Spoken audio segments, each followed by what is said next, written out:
Yo, what's happening, y'all? I'm actually legit live this time. I apologize last time, guys. I should have put in the title that it wasn't actual. It was a replay. I forgot. I thought about it the next day. How is everybody doing? It's been a minute, huh? Hold up now.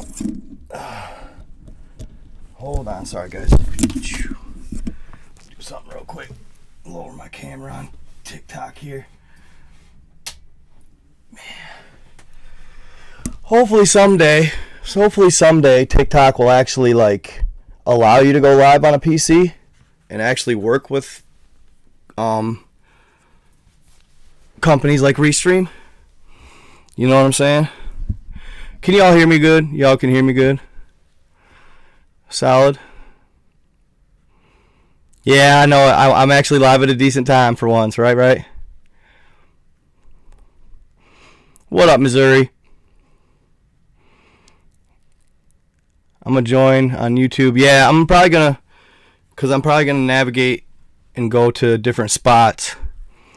So, yeah, if you want, actually, I'm going to go grab the chat on YouTube real quick, y'all. Hold up.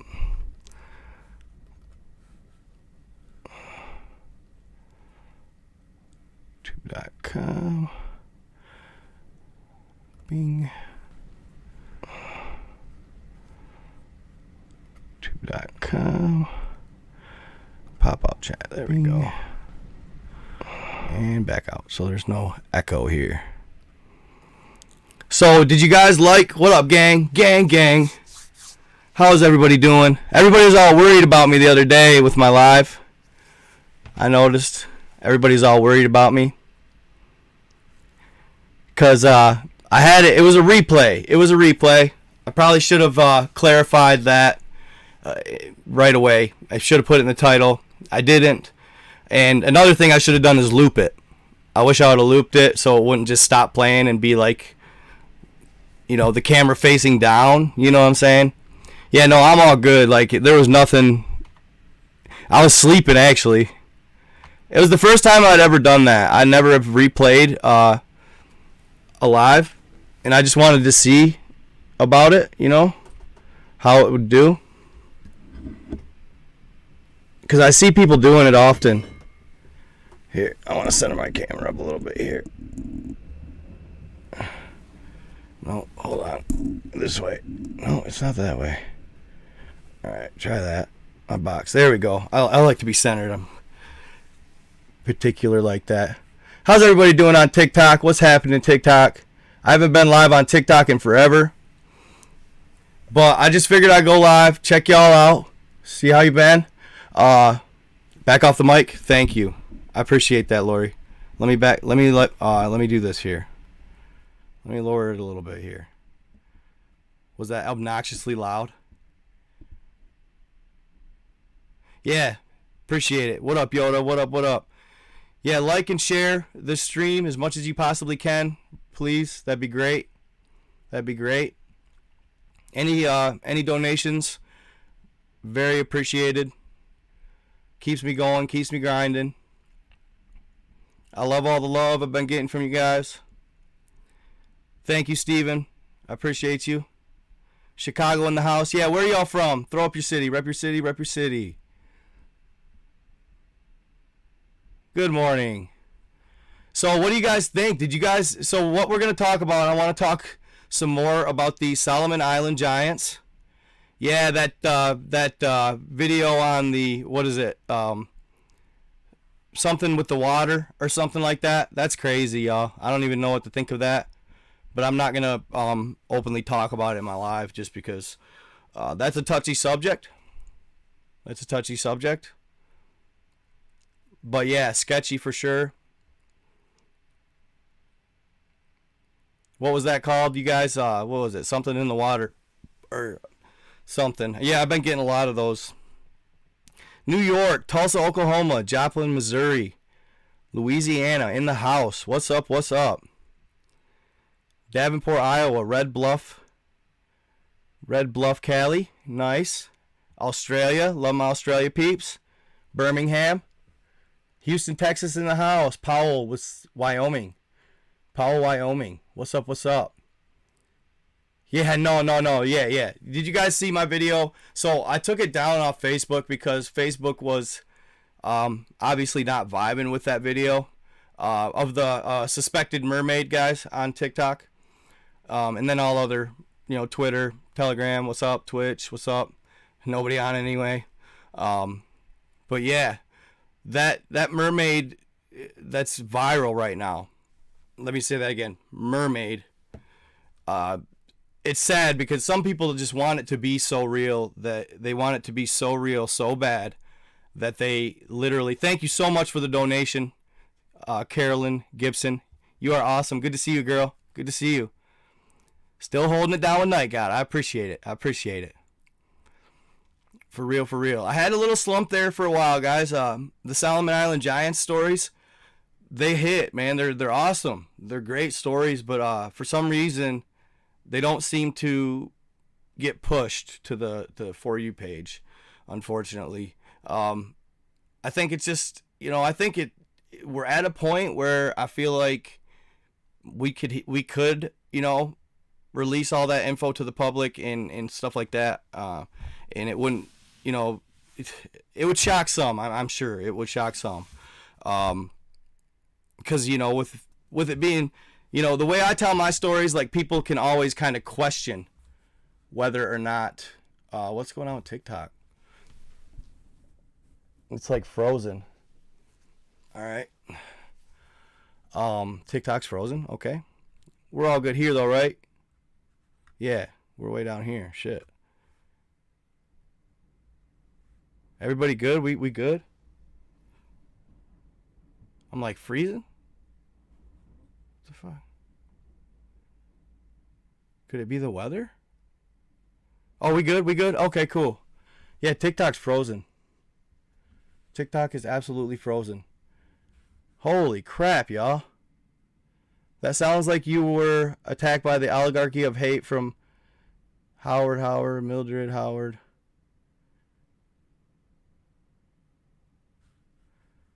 Whoa. Another person, body discomfort to another person, alter. Whoa, dude. What are you talking about, my guy? Boo. So, yeah, TikTok's frozen. That's weird. I guarantee you it's because I mentioned that stupid water thing. I guarantee it. Well, looks like I'm going to reset TikTok real quick. It's because I mentioned that stupid water thing. I don't like that shit. That's why I don't talk about it, guys. It's platform suicide. It really is. Platform suicide. We are back, guys. Sorry, I froze. That's why I don't talk about that water thing, though. It's platform suicide. So, yeah, the mermaid thing was crazy. I do not believe it was a mermaid at all. As much as people wanted it to be, and as much as it would have been awesome if she was real, that was not a real mermaid. That was a poor little girl that was half swallowed by some sort of massive ocean fish.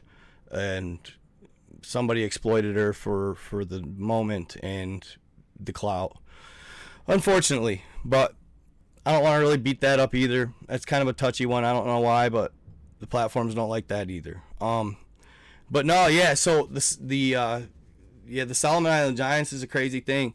I found that book just by happenstance, and it was so this dude, y'all. This dude sent me a video from YouTube.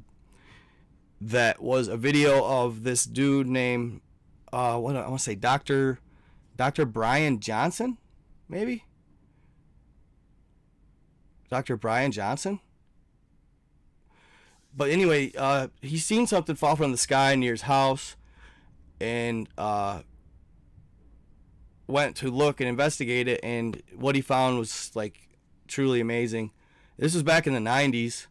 And I couldn't even honestly believe that it was still up. Like, the fact that was still up on YouTube is mind blowing. But the account, it's hard to find. It's deep within the archives of YouTube. But y'all, he had a RCA camera, you know, one of those big old shoulder lugs, you know what I'm saying?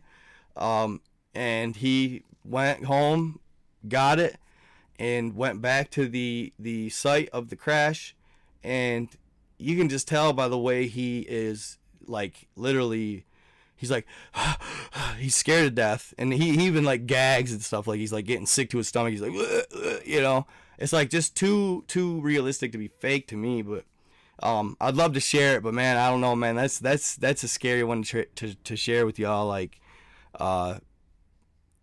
for my platform is what I mean. But anyway, he filmed this alleged extraterrestrial. Its craft was nearby. And it wasn't very big. I was actually surprised. It was diamond shaped, like more like a trapezoid, obviously 3-dimensional, you know. And it was just floating next to it, and it had a big old contusion on the back of his head, or like a wound that was open, and it was still alive and stuff. What's crazy to me is, like, he didn't call authorities. He decided to take it upon himself to wrap it up in a one of those blankets, like the space blanket type thing. And he took it upon himself to wrap it up and take it home, and he put it in a freezer. Like, it's too bad that it happened. Like, it did, because he filmed all of it, put it in a freezer, and 3 days later went back out there. He heard something in the freezer. He opens it, right? And he has it on film. And that thing just screams like it let out this scream, this blood-curdling scream, like I've never heard before. He said he could feel it in his chest, like it was making actual waves, like displacing the space in front of it, like crazy stuff. So I found that, and I watched it, and I was like, God, it'd be so cool. I wish I could share this. It's like I said, on a rogue account from forever ago, 5 years ago or something, 10 years ago. It's dead. The account's dead, but it's still up. But that's how I found the Salomon Island Giants book. He shared something and started talking about that. And I was like, no way, this is crazy, awesome source. Like, that's how I stumble upon some of this stuff, man. Like, it's like, you guys are the best source I got. Let me put it that way. My fans, my followers, my friends, y'all are the best source I got. Like, you guys share some of the coolest stuff with me. So I appreciate y'all for that, for real. Like, I appreciate y'all for that, for real. Like, it's to the point where I don't even really hardly, I mean, I do have to research it, obviously, once you guys share the content with me. But it's to the point where it's like an endless flow. You guys are awesome.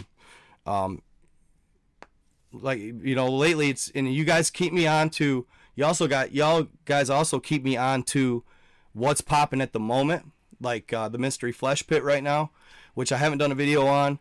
When I researched it, it just seems so fake. Like, and based on what I read, it was like everything I read that said it was fake. It was just a theme park. But then I'm hearing rumors of it being possibly real, crazy stuff.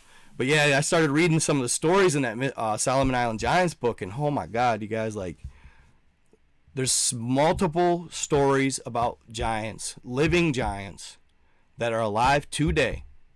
As we speak, they are there.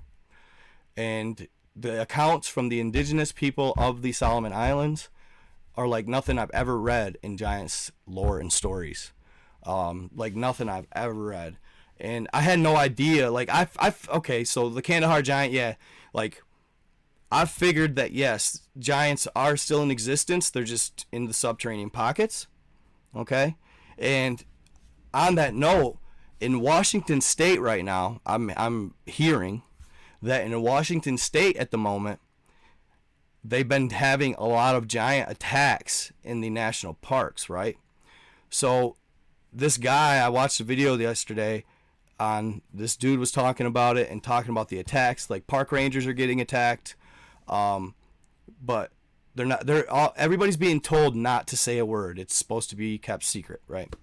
They don't want to cause alarm to the public, but the attacks are becoming more frequent, right? And he went on to say some crazy stuff about them that I had never heard yet. He says that they're generally kind of hairy, right? And they all have the same tattoo on their body. He didn't explain exactly where, but it's like a symbol of sorts, right? But they all have this tattoo, and what they do is they'll snatch people up, and they'll use them for apparent satanic rituals. All right. So I want to clear to the air right now, though. Not all giants are evil like this. Some of them are okay and decent. I think this is just every species has good and evil among them, right? So this is the evil side of things. I believe the Salomon Island giants to be mostly good, mostly benevolent, right? So these giants, they call them, what do they call them? Like transdimensional, maybe? Transdimensional or multidimensional beings. So check this out, y'all. This blew my mind. So apparently they have sent the military in to fight these giants before. Okay? They virtually, when they see them, and you guys, these are the same giants that took place in the Dyatlov Pass incident. These are the same giants, and I've theorized that since I first read the story and I first looked at the pictures. The Dyatlov Pass incident was not a Squatch or an abominable snowman. It was a giant. It was a giant. There's just no doubt in my mind there was a giant. Okay? So the giant at the Dyatlov Pass incident, it talked about how he did whatever he did to the bodies, eyes, tongue, shit like that. Well, the same thing is happening in the national park systems around the United States. Okay, all the disappearances, etc. And they've theorized that was Sasquatch, but I believe it's giants. They're multidimensional, so they'll send the military in, guys, and check this out. Check this out. Bullets do not work on them. This blew my mind. Bullets essentially do not hit them. When they fire upon them, they do not hit them. Because they use, somehow, in some way, they can render themselves in our space-time dimension, but out of it. I know it sounds crazy. But due to this fact, when you shoot at them, you're not shooting at the living entity. You're shooting at an essence of him, not him. Okay. Now check this out. This blew my mind even further. How you kill them? How you can kill them? And this is crazy because I watched this dude on YouTube tell a story. He's like a Sasquatch storyteller. He told about how this group of special forces soldiers was in. It was either Iraq or Afghanistan. I want to say it was Iraq. Okay, and they were going through the foothills, and they had crossed paths with these. They called them Sasquatch, but I believe it was also giants. And they crossed paths with them, and they stalked them. They stalked the soldiers. The soldiers found diamonds. I guess these massive diamonds were everywhere, kind of like Congo. That's such a classic. They, of course, a couple of the soldiers pocketed some of the diamonds because this will set my family up for life. Blah blah blah. Well, those diamonds are sacred to those particular giants, so they stalked them and followed them to a village where they were supposed to rendezvous with escape chopper, blah blah blah. But the villager, there was only a couple people left in this village because the Sasquatches had already took it out. They took out the entire village. AKs were laying everywhere, so they had the weaponry, but they couldn't hit the entities. This is so that's the second story I heard The same account. They can't hit him with bullets.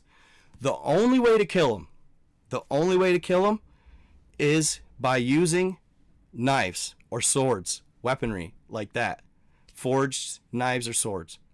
Like, I know you can't make, I mean, you can't make this shit up. I mean, it's got to be almost as if in the story that I heard or read on or heard on YouTube, it was they had to bless the sword and do like a prayer over it, and it was badass. Like, one of the soldiers was native, and he had this hatchet and this knife, and dude, he was just a pretty much badass, and he fucks up a lot of them, right? And then they get out, but most of his comrades pass. They get taken and pass. But yeah, no, it reminded me of Congo heavy. But so basically, these beings, and dude, it's like how it just blows my mind that they do not get hit by rounds. And I'm over here with my art, like, small arsenal, right? And I'm over here like, oh, I'm good if I ever run into one. But nah, bro, you better learn how to sword fight. Like, it's, it sounds crazy. So how did they figure out how to bless the knives? I imagine it was just like passed down from generation to generation. It was one of those things where the natives of that region just knew, right? So Yoda says, bless it with salt water and set the salt on fire with pure alcohol to bless a knife for warriors in my culture. Cool. I like that. So Yoda's out from Alberta, Canada. And he's part of you got to set the alcohol on fire. I forgot to mention. No, you did. You mentioned it. Yeah, so he's a native from Alberta, Canada. And yes, he talks to the elders a lot in his clan. So pretty cool. Yeah, that's stuff that's priceless, End of the day, that information is priceless, guys. Like, you just never know, you never know. I've been hearing some crazy stuff lately, you guys, just mind-blowing accounts of things doors are opening, all right? Things are coming to light lately, and it's much deeper than on the surface what we think. It runs deep, all right? For real, it runs deep. Like, I think so. If something takes place, right, like a battle of sorts, like I've been told from a couple people have hit me up claiming to be these people, and like one claimed to be a higher being, blah blah blah. But they always say like in the 2030s is when this invasion will take place. So it's possible, but I think that if something takes place, people like you and I, we'll still be mind blown, right? We'll still be mind blown, but the masses, I don't think a lot of them will be able to handle it. You know what I'm saying? I think a lot of them will break down. So it's up to you and I, guys, to keep composure if anything ever goes down. This is hypotheticals. I don't know if it will, but based on what I've seen on Google Earth, based on what I've learned over the past 2 years, don't not expect it, and don't be surprised by the fantastic nature of it. Don't be surprised by without sounding crazy, like the magic involved, the amount of, just to us, purely magic, but to them, they're just higher vibrational beings that have figured out how to do all these things, and they're real, but we've been, our abilities and our way has been oppressed, and we've been kept in this bubble, right? In this bubble to keep us safe, essentially, from the big bad universe. But don't think like things like Star Wars or witchcraft, warlocks, all that stuff. Don't think that it's not possible. It very well is. right? It very well is possible. I know it sounds crazy. I get it. But that's why I do what I do. At the end of the day, I'm not scared to say it, and not scared to tell people I believe it. Right? I'm not a quack. I just think that keeping an open mind is very important. All right, guys, just keep an open mind. That's the main thing. But yeah, no, so I started reading about these Salomon Island giants, right? And I'm reading these accounts from the indigenous people. Apparently, if you go to the Salomon Islands as a tourist, they don't share a lot of the giant folklore or the giant legend with you unless you ask, okay? But if you ask any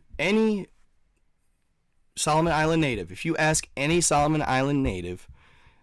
I guess it's unanimous that they will tell you, yes, giants still exist here, and yes, we have encounters with them regularly. All right. Now, in the past, in the last, say, it's only been did you guys, most of you, I hopefully watched the story about the Salomon Island Giants chief, Lodi McCode. Either that or it's Lodi McCody. I'm not sure, but I think it's Lodi McCode because Lodi McCody sounds funny. But his story is amazing. I love that story. The tobacco pipe. His grandma had this, and dude, they're intelligent, super intelligent. His grandma had this tobacco pipe that she had been gifted from this giant who took it off a native, and she broke it, and she was devastated, just truly devastated, because that was her ritual. She would wake up, she would, smoke her pipe, and that was it. That was how she enjoyed herself. And she was so sad that the chief dressed up, and they shaved all of his body hair, because these things are hairy beasts. They're hairy. And shaved all of his body hair, even put on a little, like, luau freaking,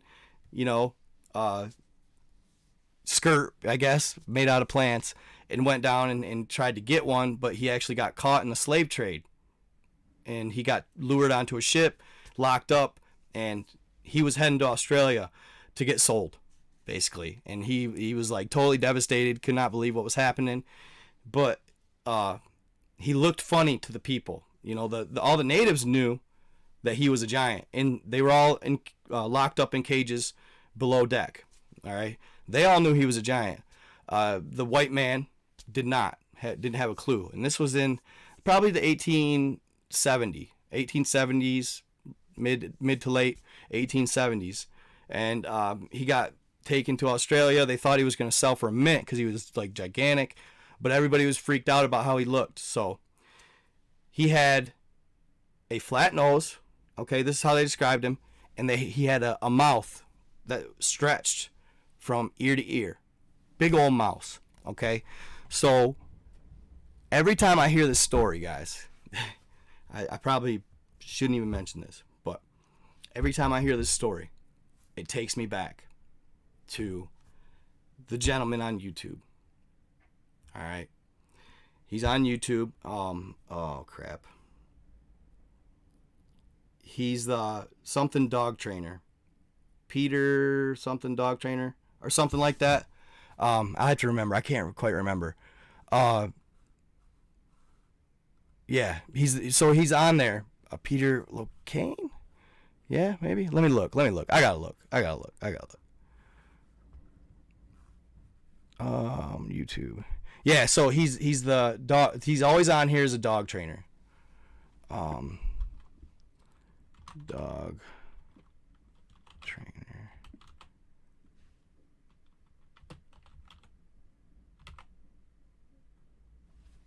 Let me see. Peter Kane. Yeah, right here. Yes, Peter Kane dog training. Right here. Okay, I'm not going to show any of the videos. You guys take it upon yourself to go check him out. Okay? But he found that, well, he didn't find them. His dad did.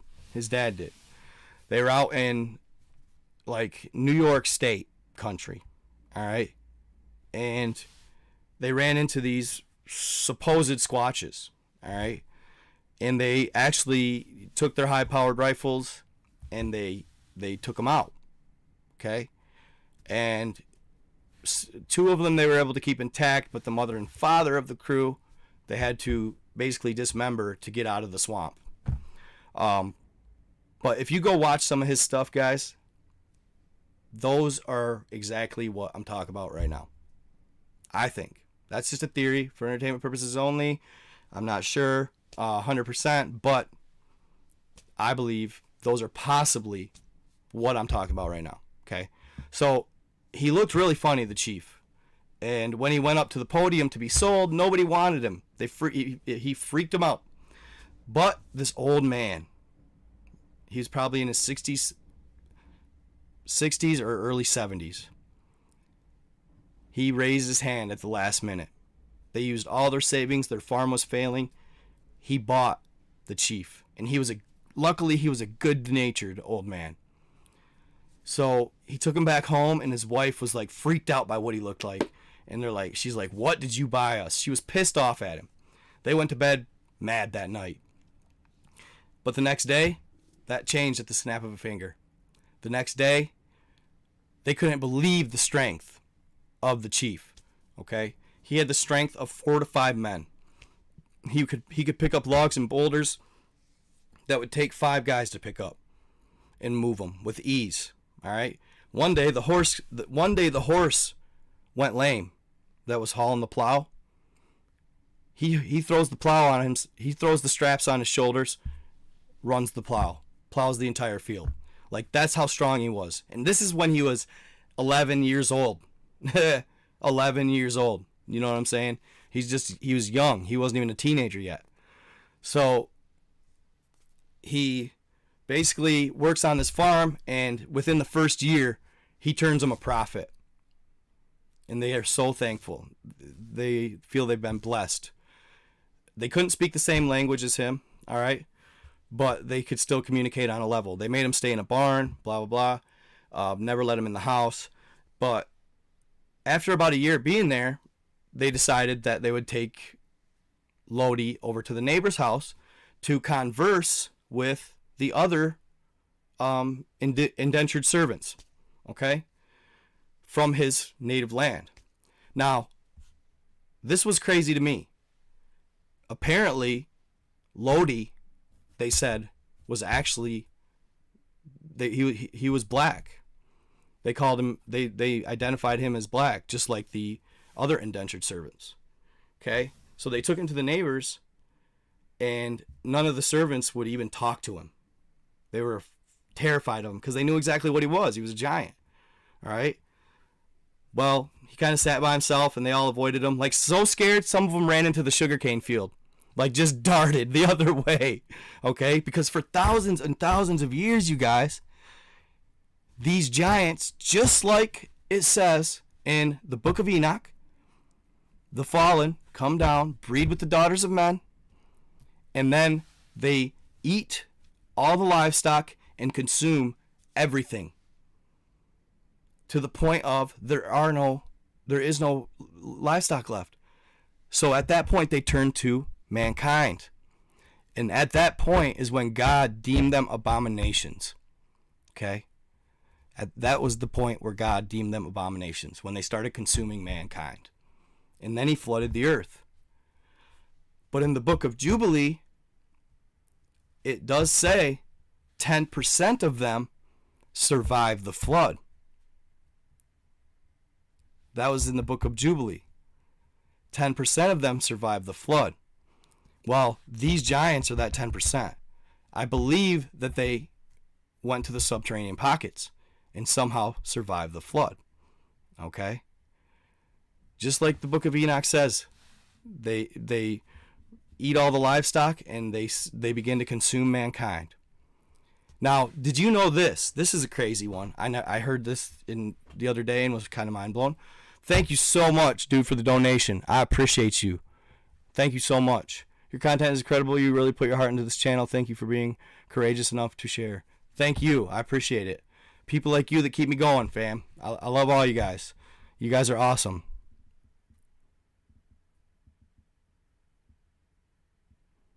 I'm good on learning satanic-ish rather than just lost culture that was washed away in residential schools. Yeah. Yup. So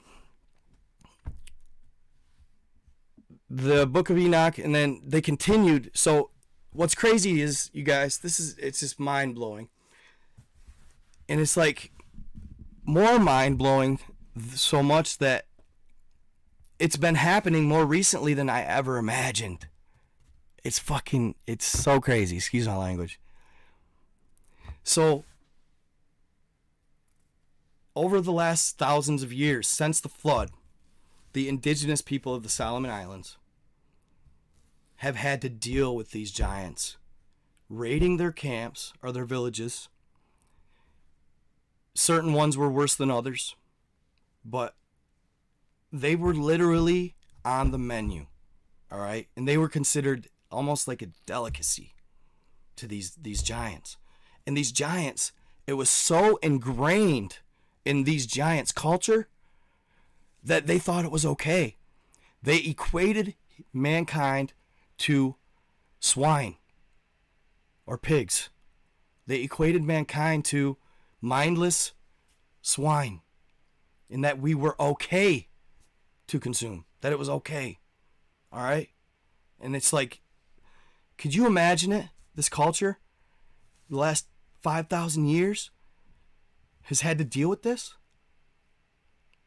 They would come out of the jungle and just, right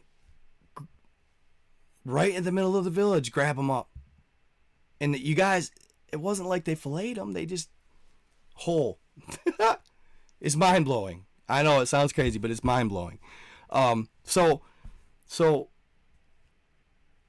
Lodi, who had 8 giants, or 8 humans, sorry. Lodi, who had 8 humans, not often his whole life, but he said he did once in a while, he was now a slave in Australia, Queensland to be exact. And he was actually being used as a slave himself, so he got to see a little of the other side, little of the bottom of the totem pole. Whereas the giants, of course, ruled the land in Salomon. They were the top of the food chain, right? So this white man came along that he knew existed, but never had dealt with them closely. Now had control of him. So he was humbled, quick, and he was scared. He was terrified. He got to feel a little bit of what his people had been putting on the indigenous for thousands of years. Okay, so he all of a sudden starts his owners, the old man and his wife, take him down to the neighbors, and they allow him to start slowly. It took a month, or they said a month or two, before one of the indigenous slaves at the neighbors finally approached Lodi.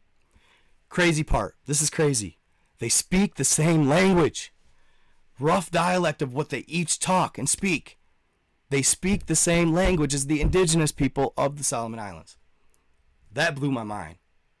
They communicate together, and they can openly communicate with the giants. Like, dude, you can't make this shit up. Obviously this is for entertainment purposes only. Like, have I been to Salomon Islands? No. Do I know for a fact it's true? No. You know what I'm saying? I don't. But either way, it's a crazy cool story. So he starts communicating with the slaves from the neighbors, the indentured servants. I hate saying that word. I just hate slaves. I hate that word. So he starts communicating with them, okay? And he finds out quickly that they aren't mindless creatures that just exist to feed on. He finds out very fast they have hearts and souls and minds, just like the giants do. They're as intelligent as us, guys, just like the giants do. So he learned to. He had a love for them. He grew a love, and it worked. It was over years. He stayed at that farm for probably 5 years or so, 6 years, and one day he found out from one of the his best friend.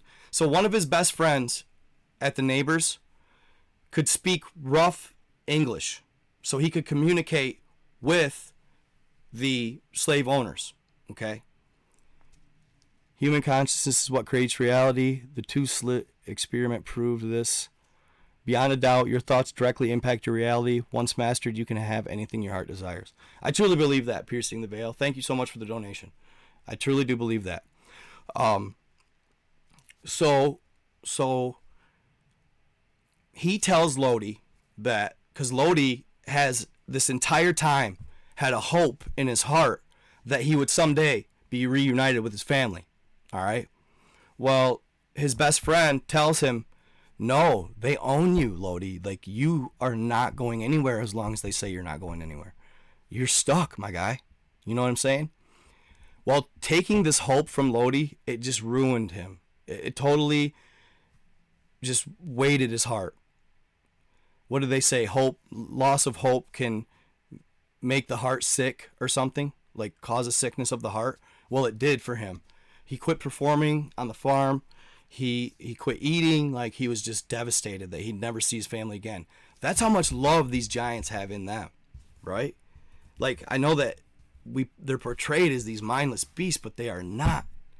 That's why this book that I found, okay, or I discovered, is so important, because it gives us insight of, if they exist, it gives us insight as to their thoughts, their feelings, their being, right?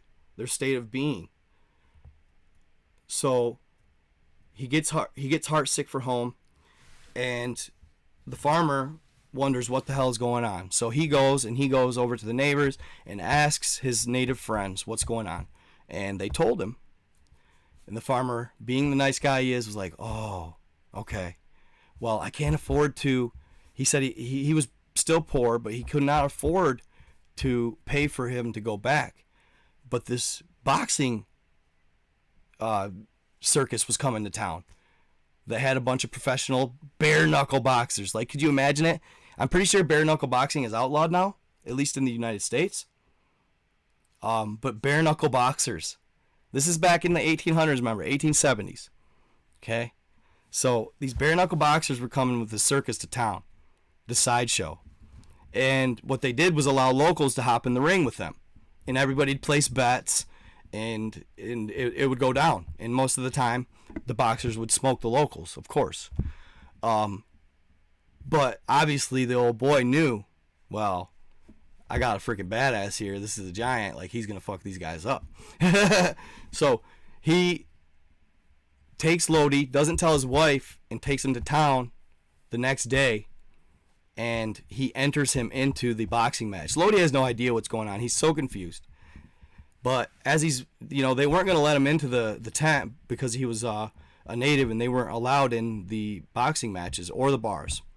It was kind of like, dude, like, it was almost like, so Australia, let me put it this way. Like, I understand that in the United States, slavery was abolished, like, in the 1860s. Thank you so much, dude. Appreciate the donation. What's up? He says, you had me at hello. I think the giants came from Mars. They finding pyramids there, statues, and I think they created us. I like that theory. That's solid. That's very possible. That's very possible. It could have been that way. So Lodi, how tall was he? So when Lodi first was captured by the slave traders, they said he was 10 years old, and he was just over 6 feet tall. Okay? By the time he fought in this boxing match, he was well over 7 feet tall. Okay? So the old man takes him to the tent. They don't let him in, so he has to talk to the owner. The owner says, let me see him. So they walk outside, and they see him sitting on the wagon, and he's like huge. And they're like, yeah, cool. The owner says, yeah, cool. He can hop in the ring. I'll take this. He said, what did he say? I'll take this black guy's money, right? So they let him in, and the owner, after the match, the previous match, one guy gets knocked out, and Lodi's like, what the hell's going on? He watches the guy get knocked out. He thinks he's dead, but he's not dead. They pull him off stage. So he thinks he actually just killed that man. And he's walking up to stage. The owner gets in the ring and announces that this local, or this servant or slave is going to fight. And the entire place just bursts out in sheer laughter. They think it's comedy that he thinks that his slave will compete with these professional bare knuckle boxers. Okay, I mean, and it is like sheer comedy to them. And of course, they're shouting racial slurs at him as he walks into the ring, blah blah blah. And the old man sneakily runs back to the bookie, and he knows what time it is. He's placing the bet on Lodi, the only one in the entire building that placed a bet on Lodi. Okay, so the owner chooses like a big German boxer, like the biggest guy they had. He was also like close to 7 feet, 6'8", 6'9", just yoked out of his gourd, and the best fighter that they had, by far the best fighter they had. He was literally a professional, like undefeated at the time, etc. So they throw him in the ring, and they think it's going to be just a slaughter fest. He's just gonna work Lodi over. Well, Lodi's still staring at the old man when they ding the bell, and that German walks up to him, and while he's facing the old man, and throws him a couple shots in the kidneys, like hard shots. And Lodi kind of, did a fly just touch me, type thing. But he kind of turned around. And he's like, what is going on? And the old man goes, hey, Lodi, I'll give you this. If you win, I'll give you this. Well, he holds up a whole box of pipes, because he'd been actually paying him in pipes up to this point, because that was the entire goal in the first place when he got snatched up, was to get his grandma a pipe, right? So he was collecting them, and he loved them. So as soon as he showed him this box of pipes, Lodi turns around, right? And the German punches him in the face a couple times. And Lodi just kind of like kind of one of those, And he's just like, what was that, And he just cocks back, boom, punches the German in the chest as hard as he can. And literally, they say, and apparently, according to the natives, this is how it went down. This is exactly what happened. He punched him so hard that his fist broke through his sternum. And you could literally damn near see the imprints of Lodi's knuckles on the back side of the German boxer. He punched him so hard, it literally broke through. Pop! And just mutilated his heart. So he punches him, boom, the German just, He literally takes his hand, lifts it up with the German on it, like this, looks at the old man, and in a dumb way says, I win. And then drops him. He's deader than hell. So the whole place is crickets. It's quiet as a mouse in there. They're dumbfounded at what just happened. They cannot believe it. They're freaking freaked out. And you guys, I tried to look. I dug hard, because I wanted to see if this account would be, not for the native side of things or Salomon Island Giant side of things. I wanted to see if this account would be recorded in history, possibly for Queensland. A boxer dying, a German boxer dying. You know what I'm saying? So I looked it up. I couldn't find a dang thing. So, it's all based on what the native tribe's story is. So he beats him, and they get a big old purse. The old man collects all of his money. They investigate it. They figure it was a fair fight, and this happened in bare knuckle boxing regularly, so he was obviously let go. And he went back home, told his wife everything, and they had a bunch of money. So he pays for Lodi's trip back, and they go to the neighbors, and he buys the slave that's his best friend that could communicate and guide him, and he heads back home, right? Well, when he gets back home, he tells his family everything. And also, the most important thing, he figured out that the natives were not just dumb creatures. He figured out the natives were just like them in thought and mind and love and heart. So he basically converts his family instantly, and then he continues telling his story throughout his clan. All of them hop on board. They stop eating the natives. They no longer partake in eating the natives at this point. Well, this is so ingrained in giant culture and on the menu for some of these giants. There was a large group of them that was not on board with this. They were not on board with this. It pissed them off, in fact. They were pissed about it. Him trying to stop what they've been doing for thousands of years. So much so that they took up arms and they went to war. There was two sides. Lodi, the chief now, the chief who they say still exists today, he's still out there and he's still alive today. And the evil side, who still wanted to consume natives, clashed out. And literally, the giants on Lodi's side fought in the name of the natives, and they won. And they beat the other clan. And instilled it as law to this day. You do not consume natives. Now, they say once in a while a rogue one will still attack people. But if that's the case, Lodi hears about it and he takes him out. Like, it's pretty much known law.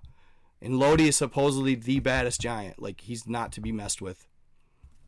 So this is just within the last 150 to 200 years, they stopped consuming the natives, supposedly, according to this book.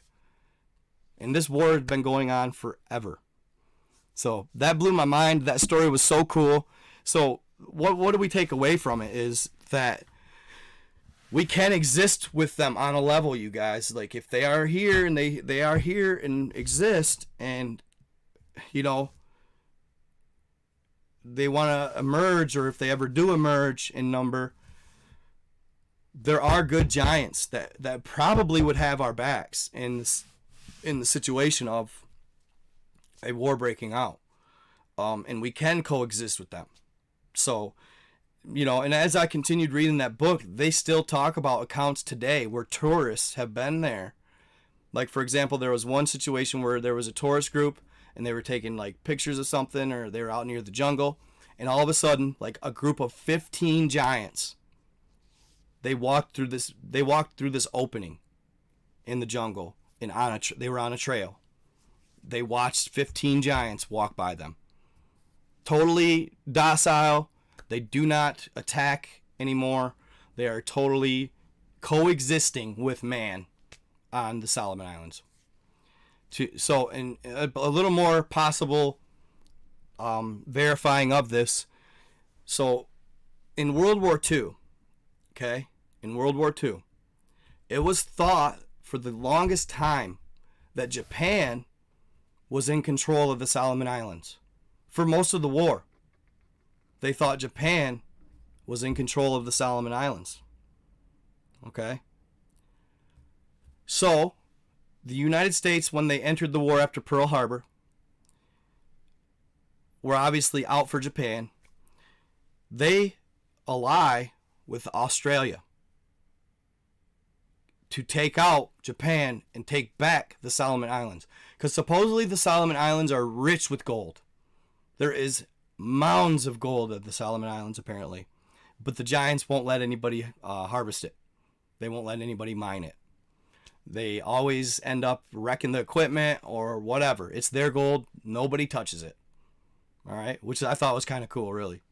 So the giants protect the land, and it's pretty much known. So they ally with Australia, and they get a fleet together that is unparalleled. It was a massive fleet because they were so sure that Japan had large numbers of forces that were staked out at the Salomon Islands. Okay?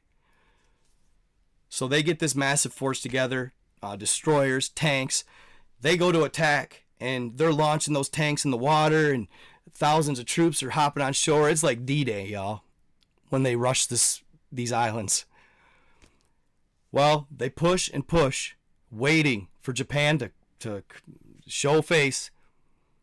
They quickly realize that the islands were empty. Japan had no presence whatsoever there. They were gone.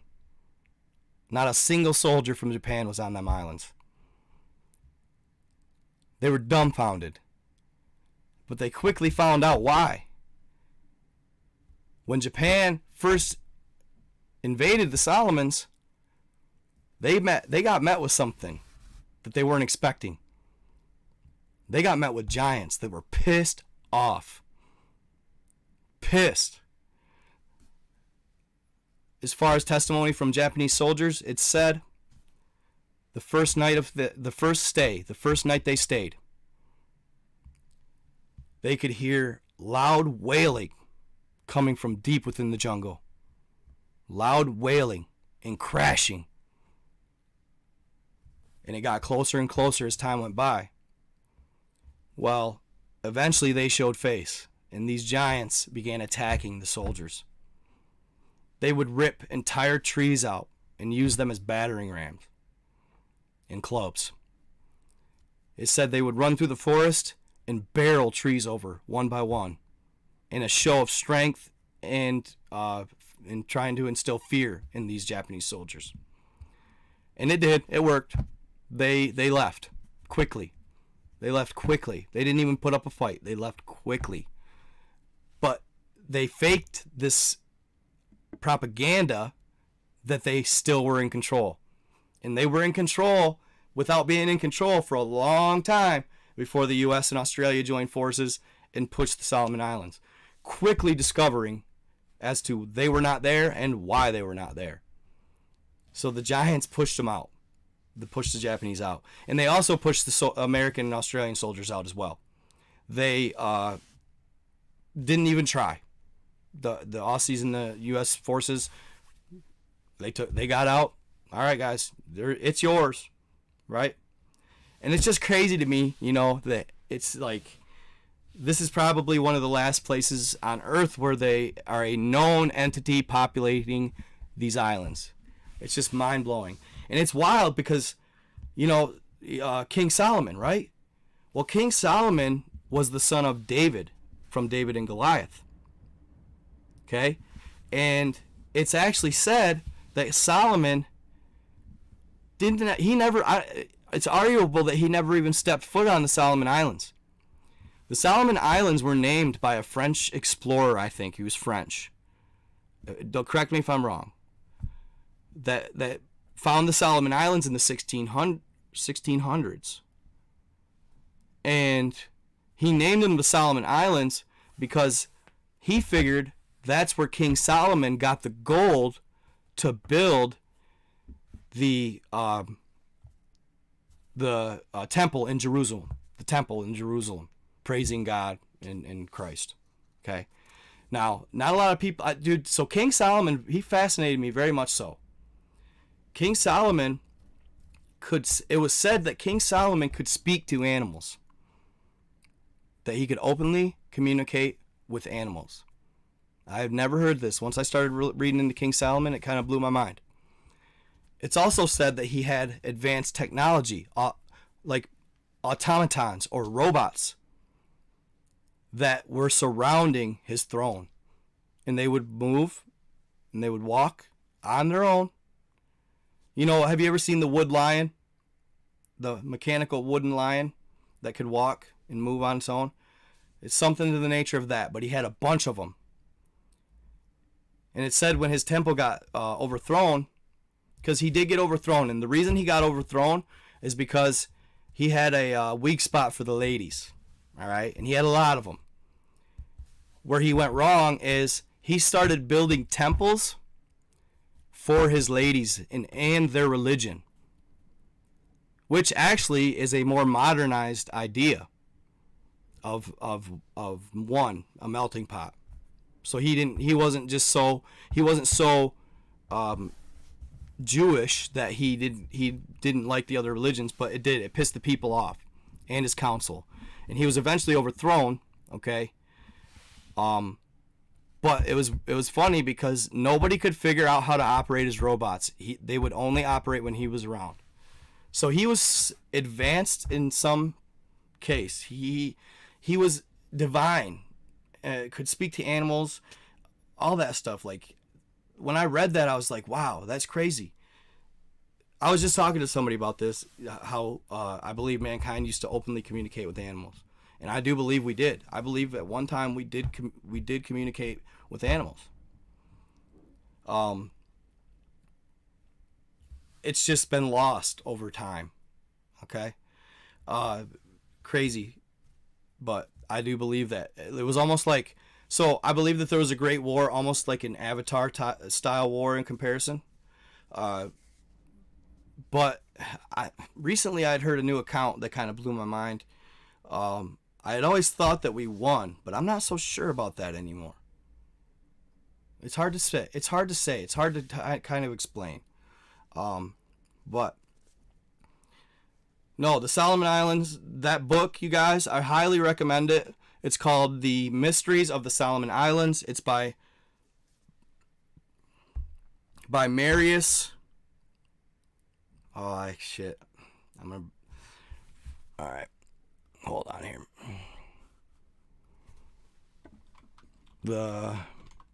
I got cords everywhere here. I get my wireless keyboard.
Check, check, check, check. You guys got me now?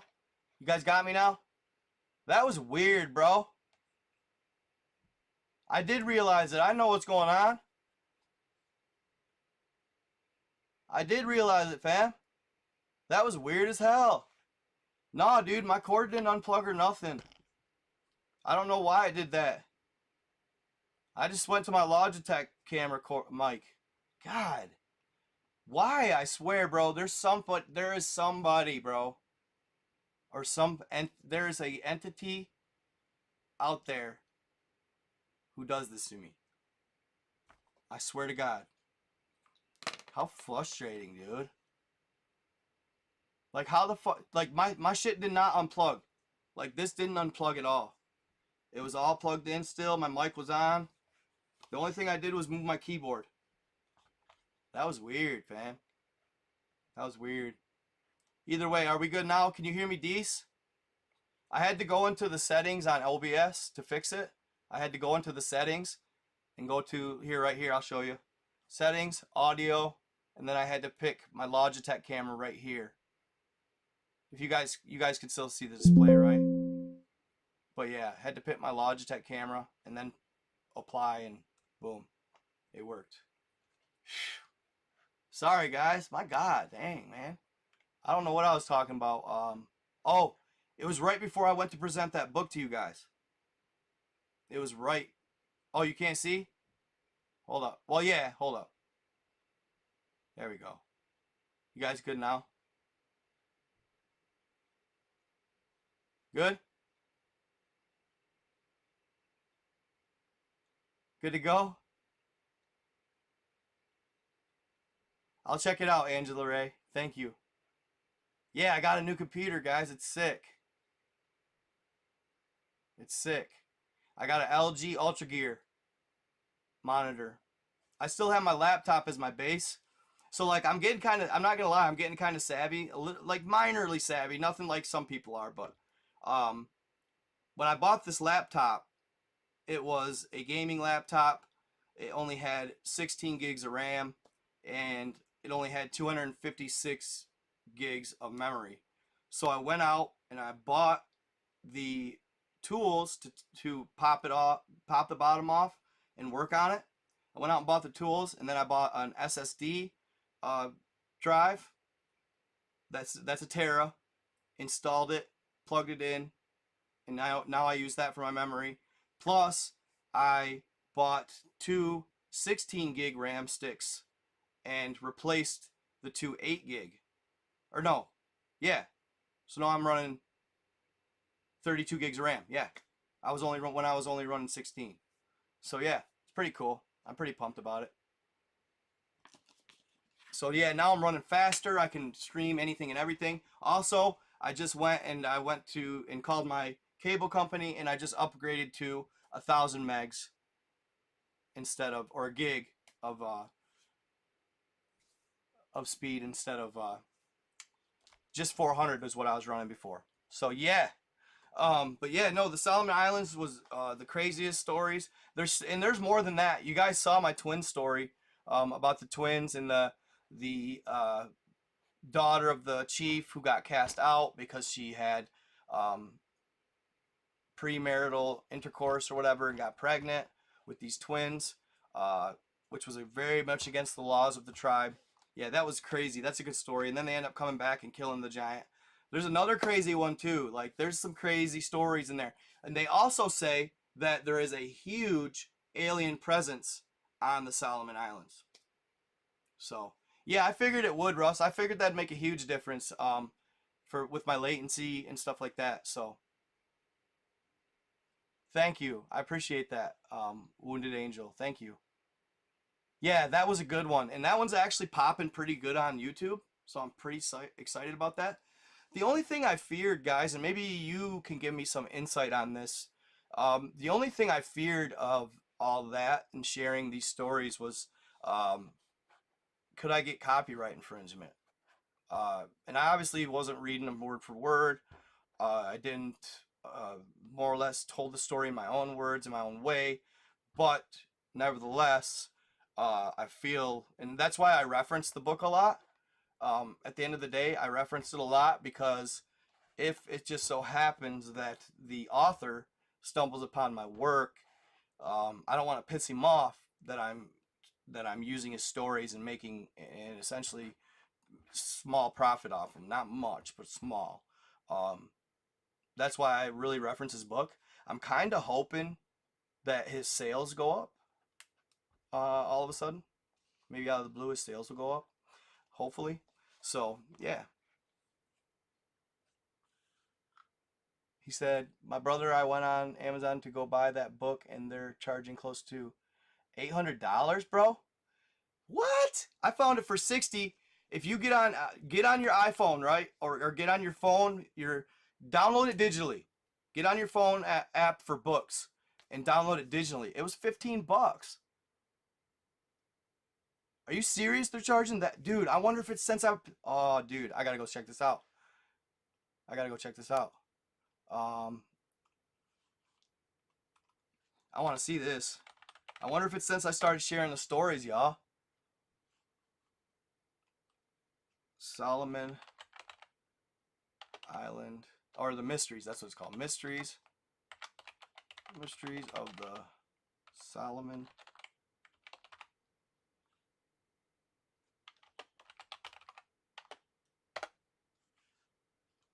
Right here.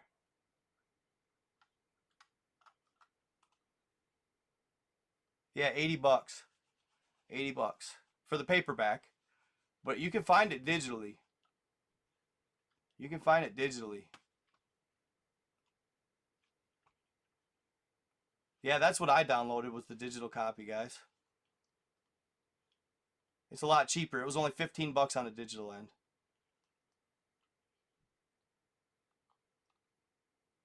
The massive mirror, where? What? Mirror? What you talking about?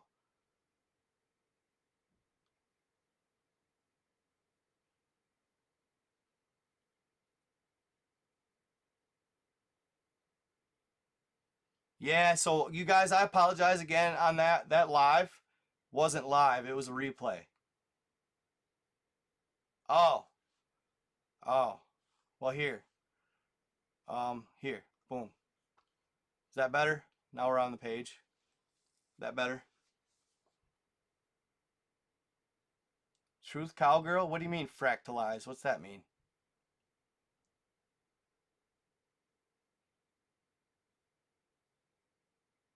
Your screen? Yeah, I know. We're good now, right? Yeah, I just minimized it. Oh, fractalized. I see you. I see you. I see you. Infinite Kyles. Oh, that's why you kept saying that, Lori. I was wondering what you were talking about. Yes. I'm sorry, guys. Sorry, guys. Like, dude, hey, I'm not on the up and up on this stuff. You guys definitely got to tell me earlier on. Like, tell me right away, yo. I'm sorry. I apologize. That's goofy. Thank you for that donation too, by the way. That's so funny. That's so funny. Screen showing all your apps, so I ain't got nothing to hide.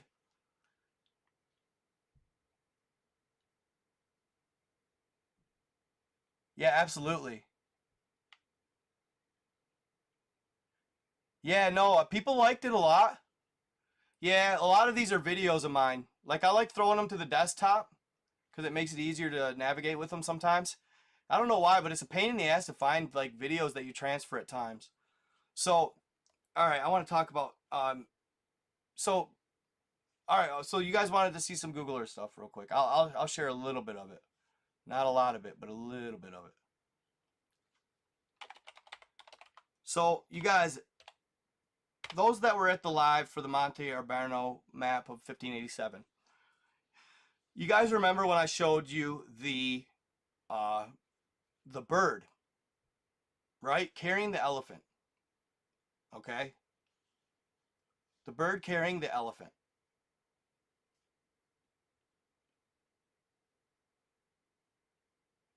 You can't do that piercing the veil, bro. I appreciate you're all right and stuff, but dude, yeah, you can't solicit on my stuff, bro. I could get in big trouble for that, bro. You definitely can't come on here and do that. No offense. I just got it. That's one warning, bro. You can't do that. That could ruin me, dog. I appreciate it. Thanks for deleting that.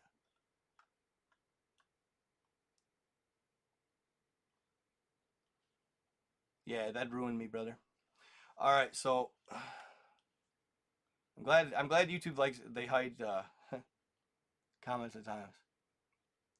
So this was a crazy one. All right, guys, this one right here blew my mind.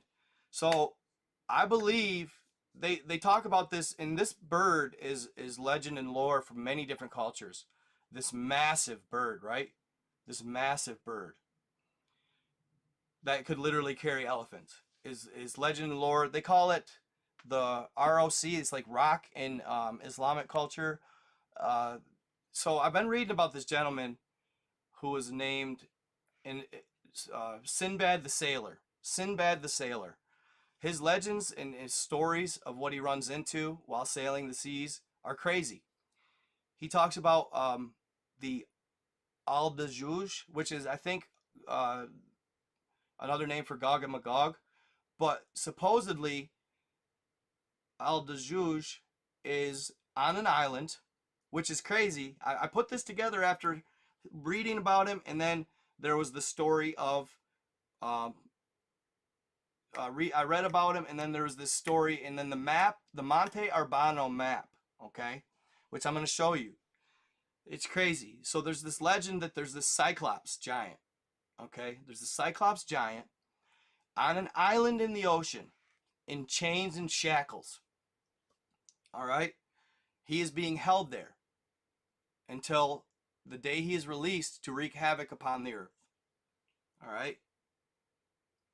Thank you so much, J. Mitch. I appreciate you for that donation. Thank you. So, upon his release, he's going to wreak havoc on the earth, supposedly for 40 days and 40 nights. Upon which time, the second coming of Christ will take place, okay? And he will stomp him out and beat his ass. But in the meantime, he's going to wreak havoc on earth, okay? This Cyclops. And he's in shackles and chains. And supposedly, every so many years, one of those links on that chain are released. And every so many years, they're released until the point of which he's let free to wreak havoc on earth. Which is crazy, crazy stuff. So, Sinbad the Sailor ran into this giant. And supposedly, as you're sailing by the island, legend has it, you can hear the wailing and crying of this giant, but also around him you can hear like supposedly almost like a beautiful orchestrated sound. But he's evil and demons feed him. It's said that demons feed him. All right, this is the coolest story. But Sinbad the Sailor supposedly had an encounter with him, but then it also talks about this giant bird. This massive bird that can literally pick up elephants. They called it rock or roke, like R-O-C. Okay? Probably does. That makes sense. Thank you, Lori Mitchell. I appreciate you.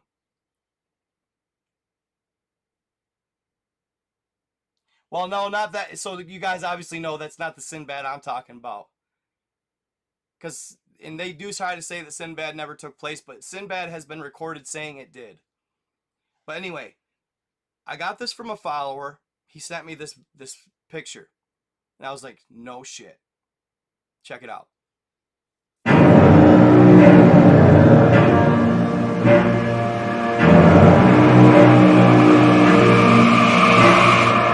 Hold on, guys. I gotta turn it down a touch. This is too loud.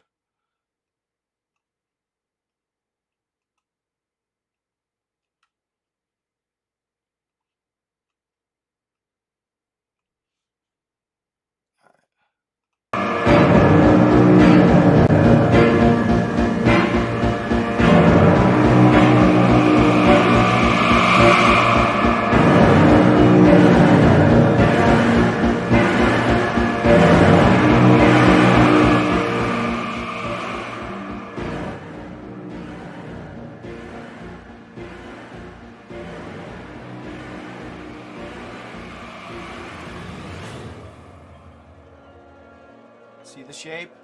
It's like perfect. Okay? Perfect. See the head? Eyes, mouth.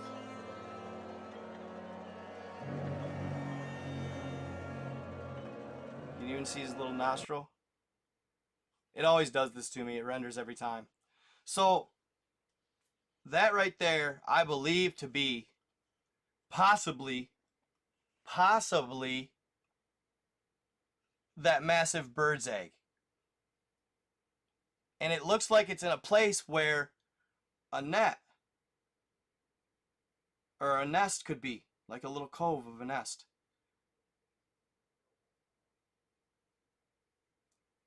That egg is 700 feet, so if that baby's 700 feet, like, he's massive.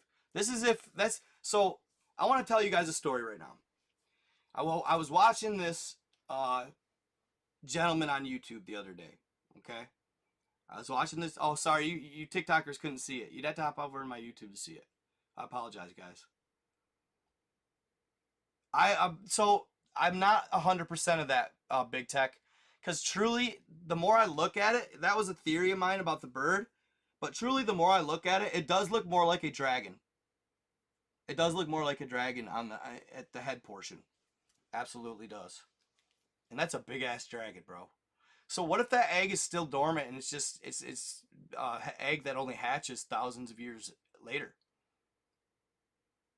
Because I imagine something that big would be on a different timeline than us. It would take a lot longer for it to hatch. What if that egg was still dormant? Haha, and it was just gonna hatch. Whoa, that'd be gnarly. That'd be gnarly. So anyway, this is obviously for entertainment purposes only. Yeah, hit that like button, fam. Hit that like button. Brittany R., you believe it's definitely a dragon egg? Okay, I'm gonna run with that then. Yeah, dragons have been popping off a little lately. Yeah, I finally watched Externals, y'all.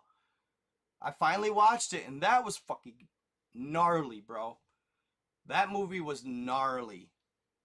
I didn't know what to make of it. But who's to say? I mean, it could be true. It could be true. So the fact that it's all just basically for the building up of a massive celestial being called Tiamat is mind blowing. Mind blowing. And I hope it's not the case. Yeah, it's definitely big enough to pick up an elephant, ain't it? Yeah, and well, it said it. What did it say? They described it as when the entities on Earth reached a certain level of intelligence, is when Tiamat would break free. Ha, that's funny. Napoleon Bonaparte. That's funny. Oh, sure, Brittany R. Sure, absolutely.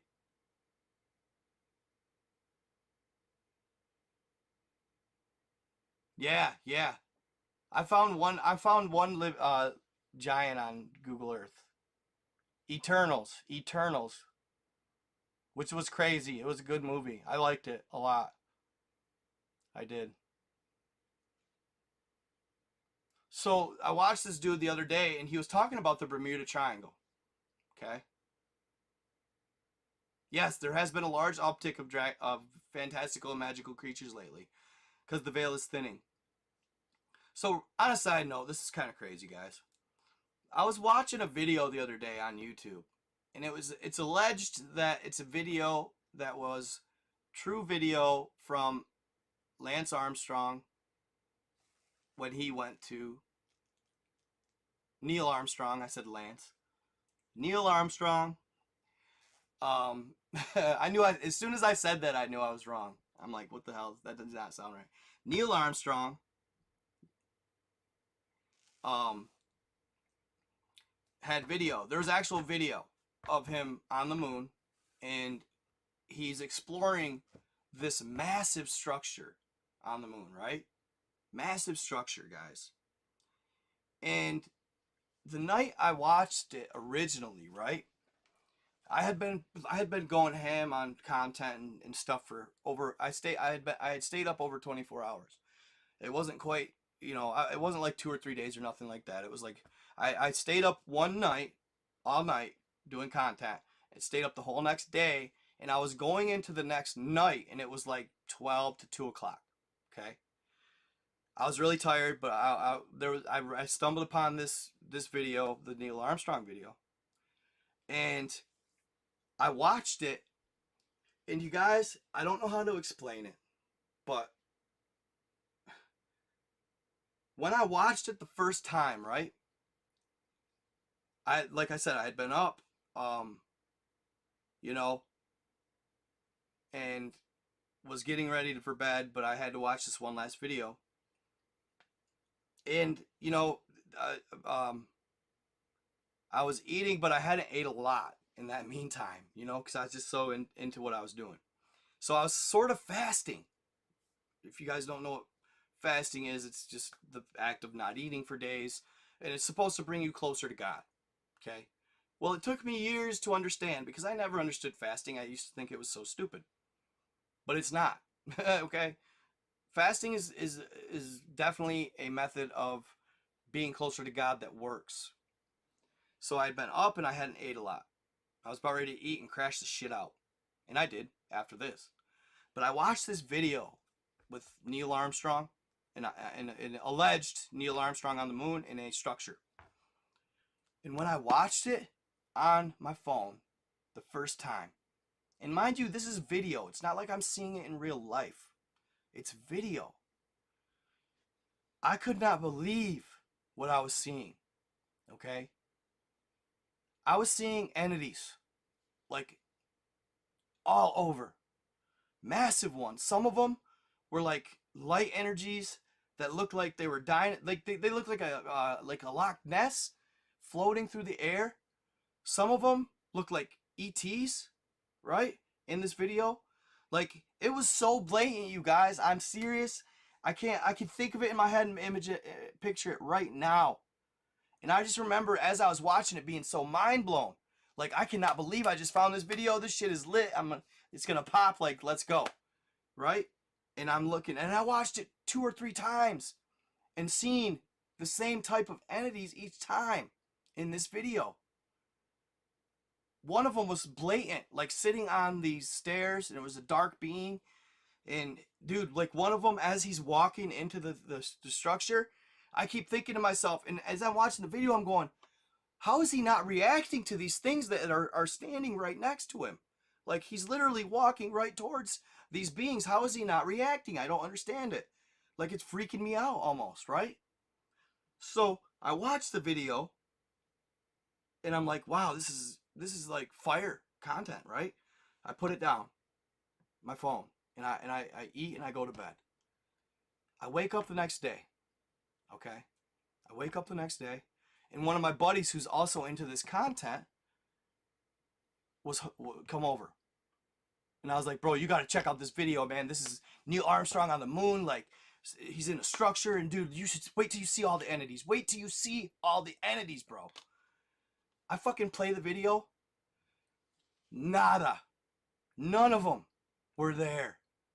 I know it sounds crazy, but none of them were there, fam. They were gone. All the freaking things I was seeing were gone. And I thought to myself, oh my God, I was fasting. I was closer to that world. My veil was down. I went to sleep, ate.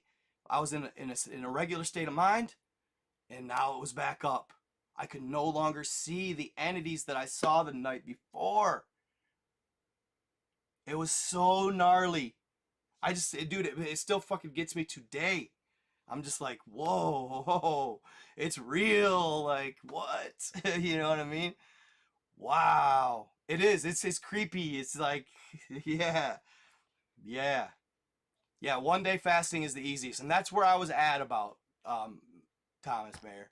That's about what I was at. And it's what's mind-blowing to me the most, right? What's the most mind-blowing to me about it is it was pre-recorded video. So when he recorded this video, it was obviously that those entities were there, but you couldn't see them in the natural. But when I fasted, they even showed up in the video. Freaking, it blew my mind, man. I don't even know. I'm still like fascinated by it. Fascinated. Yeah, well, so here's piercing the veil. So here's the deal on that. As far as fasting goes, so what I believe is why it does this. Okay, lets you see things and thins your veil. Why they say it brings you closer to God? Well, essentially, you're starving the body of essentials, right? Essentially, you are starving the body of nutrients and sleep and whatever may be. Ultimately, what it's doing, why it brings you closer to God, is it's bringing you closer to death in a weird way. Okay, and not to make it sound like you're killing yourself, because you're not. But that's why the veil thins, because you're bringing yourself closer to death and closer to God. Now you're a long ways from death, because you have to not eat for weeks to die, 2 or 3 weeks, maybe even longer. Water's different. You can fast with water too. Dehydration fasting is fucked up. You don't want to do that. But um, yeah, it's bringing you closer to death, so your veil thins. It's freaking nuts. That definitely was something like I had never seen before. Um, and it let me know that yeah, it's a real thing. It's actually true. That you can thin your veil by fasting and yeah, that is. I mean, I'm not saying I'm not trying to recommend that to anybody. By the way, that's just information to do with what you will. Um, but yeah, that was just a mind blowing experience for me. So anyway, no, I can't show the video. I'll have to show maybe some other time. Just why I survive, you guys, is because I'm really selective on what I share with you guys. Really, the even the dragon egg was borderline, right? Um, Ultimately, if I go too far, just like the extraterrestrial video that I found, as bad as I want to share that, you guys, I just it's just not a good idea for me and my platform.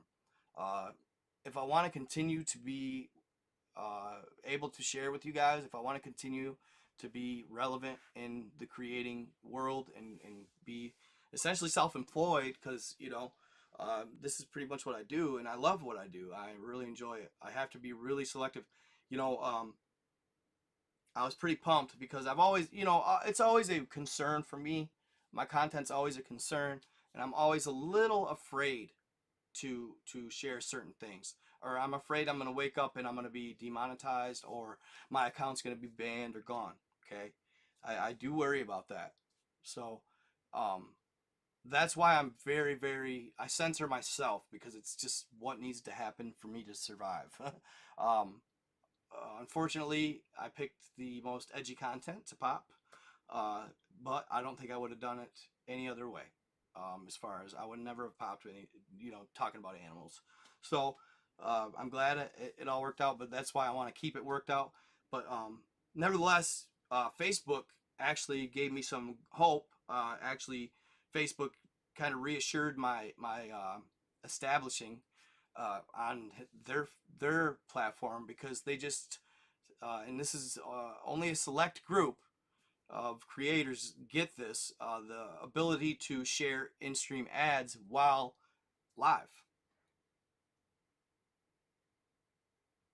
which pumps me up. That's pretty sweet.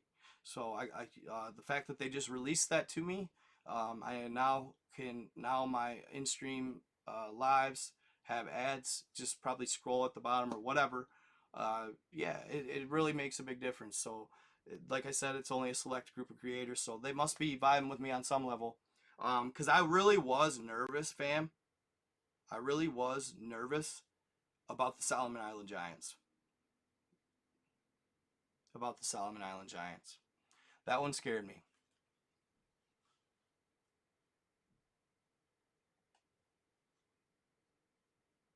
I do not recommend dry fasting from water.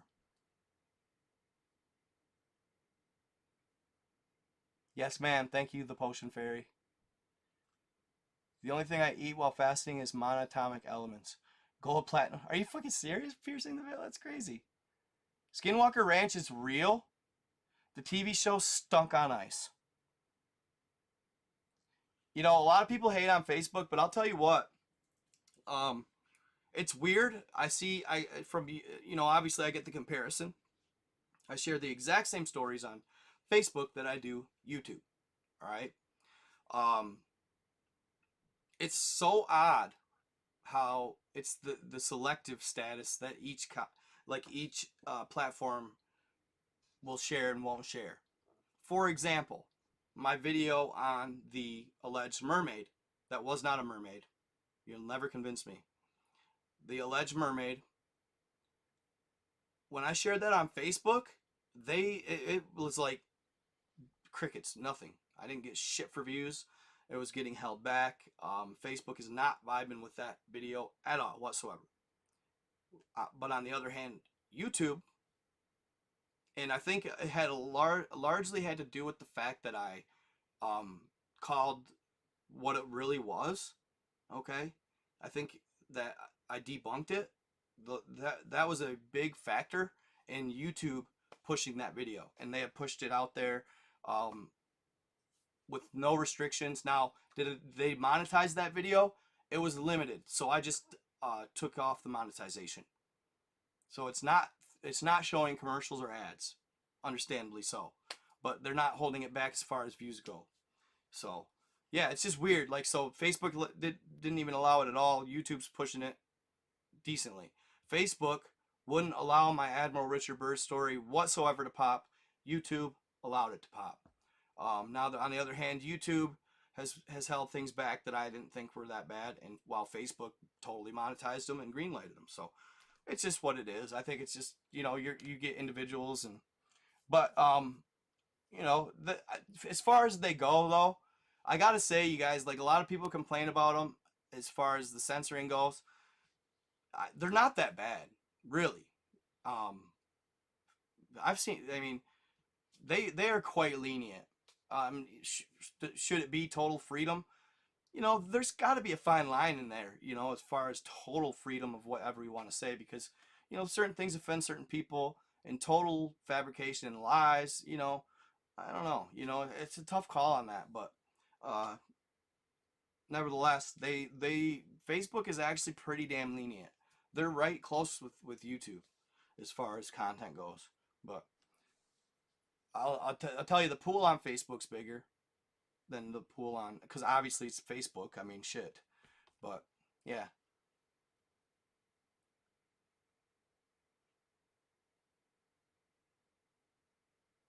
Who kicked you off so many times? Who? What? On TikTok, I'm straight green screen?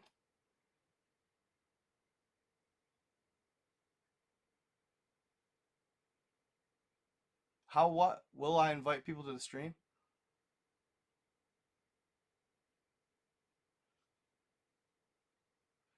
See, I need to do a backup YouTube. I need to do a backup YouTube.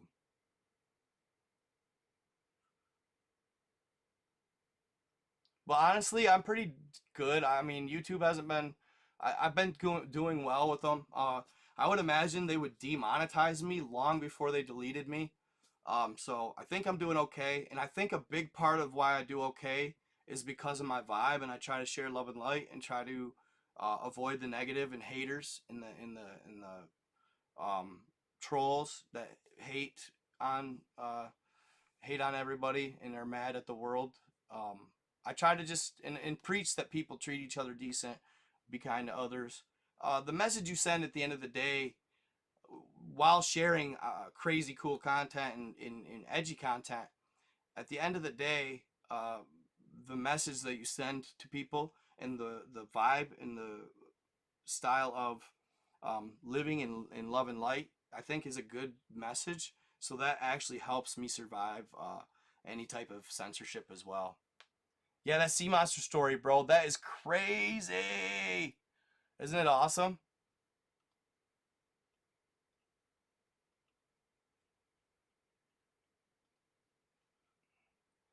And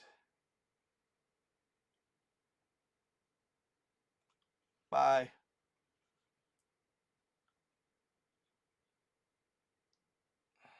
And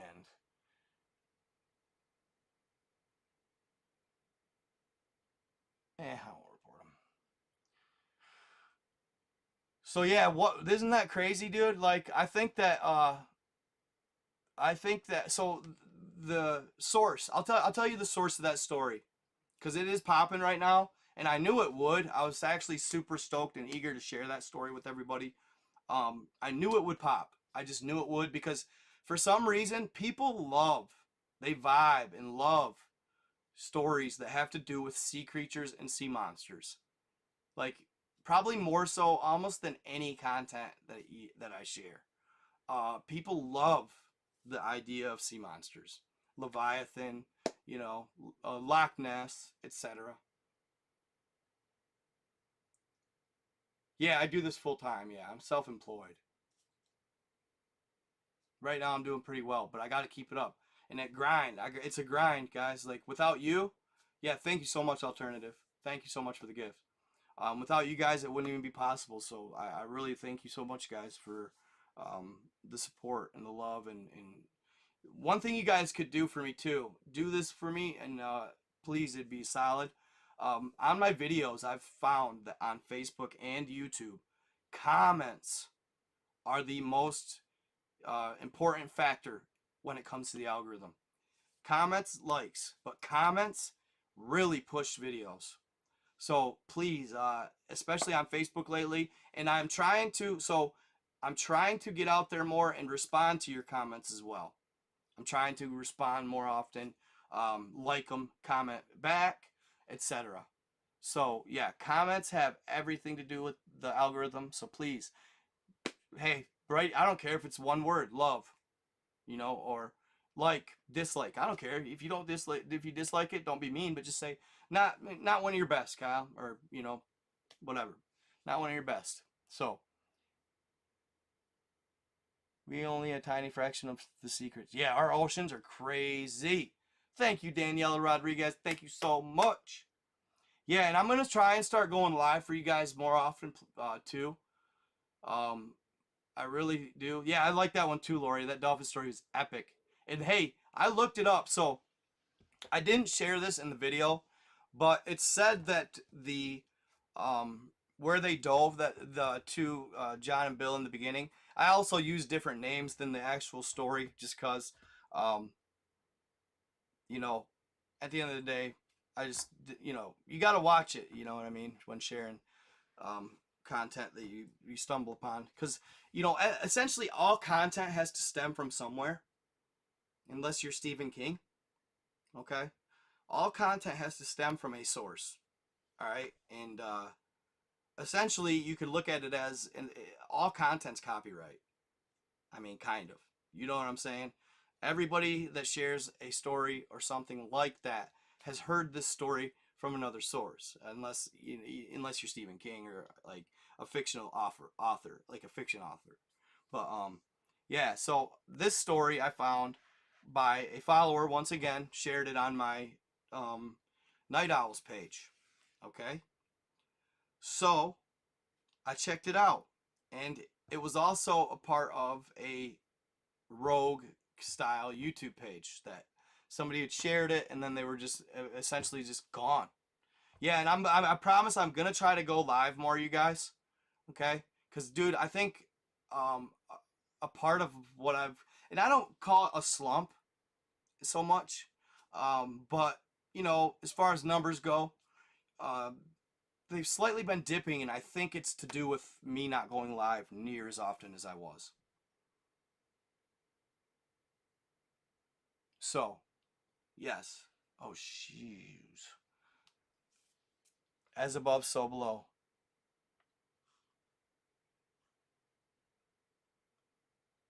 Justice Taint?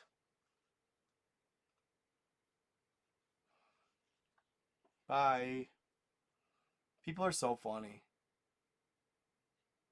I just read a document about a Russian explorer, the team that found a path cut through the solid granite inside Rio to Hyperborea. Cool. I dig it, dude.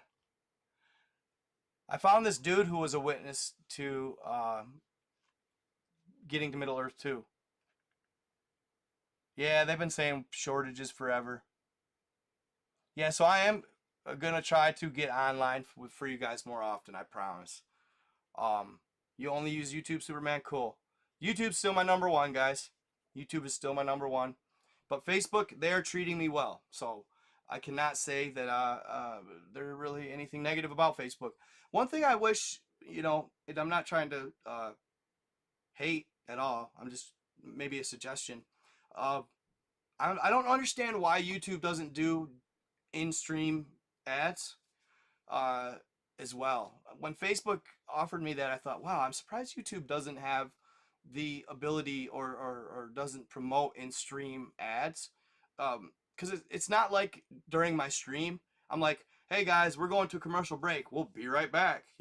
No, they just literally they roll a little banner at the bottom of the stream and advertise on Facebook. It just surprises me that YouTube doesn't kind of mimic or try to do that as well. It just makes sense to do. I don't know why not. Whoop whoop, what up, brother? So is the moon, night god. Hello from Tennessee. What up, what up? Your lives are cool. You have really cool and great information. Very knowledgeable. Thank you. Thank you, Mickey Michelle. Appreciate you. Tony Van Diesel, what up, my guy? What is up?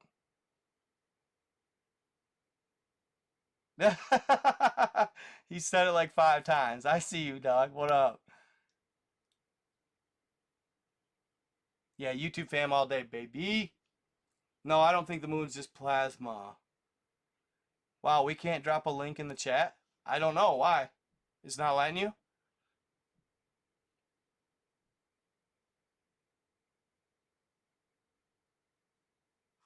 Yeah, it's always a good idea to have food supplies stocked up. Absolutely. Especially water.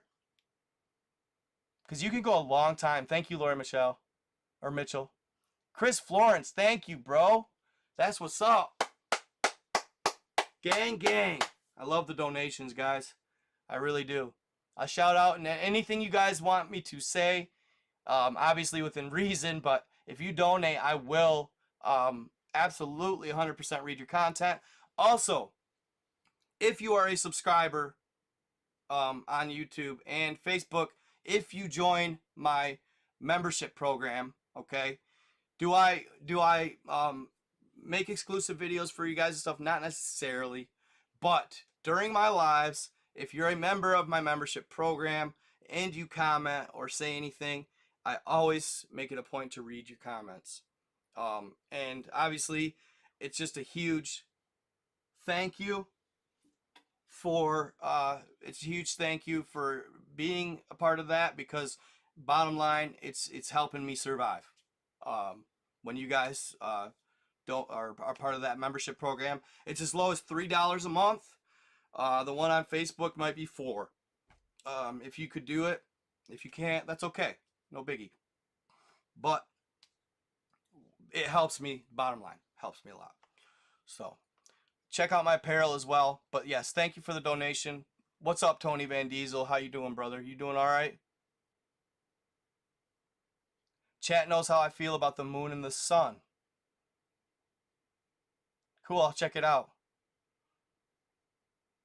Why you doing that, Van Diesel? Why you doing that, bro? Yeah, we are a big family here, bro. Yes, sir. Usually you're pretty good, Tony. What's up, man? You all right? Not vibing today, or what's up, bro? Just talk to me, dude. You're usually one of my best followers. We talk, I don't know. Usually he's not, though. Usually he's not trolling me. Why are you doing this to me, Tony? What's up?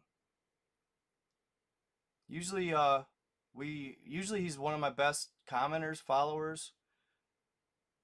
You think he's glitching? Do you think it's his computer?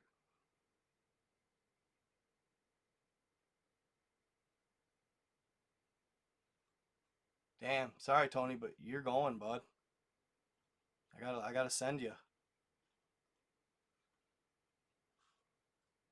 Bye. Weird. I had to send him.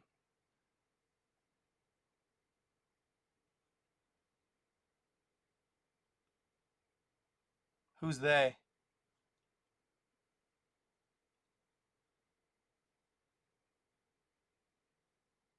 Not him. You don't think it's him? So, okay. What was I just talking about? Yeah, the source of that story. Supposedly, there was this channel or season basically on Netflix years back, probably in, I want to say it was like 2013, maybe something like that. Uh, they were uh, it was a basically production that was kind of second rate as far as quality of actors go, and basically the sets and stuff. It was just kind of cheap and cheesy. Okay, but they shared stories like this. Okay, what the narrative was they were it was a place on the coast and they were going to demo this building. Okay, but they found this door that was locked, and it took them a while, but they finally broke into it. And it was at the bottom of this building. It was like in the basement, in the dark corner, of course, But it was locked. They break into it, and when they break into it, thank you, Light Warrior Rising. Thank you so much for the donation.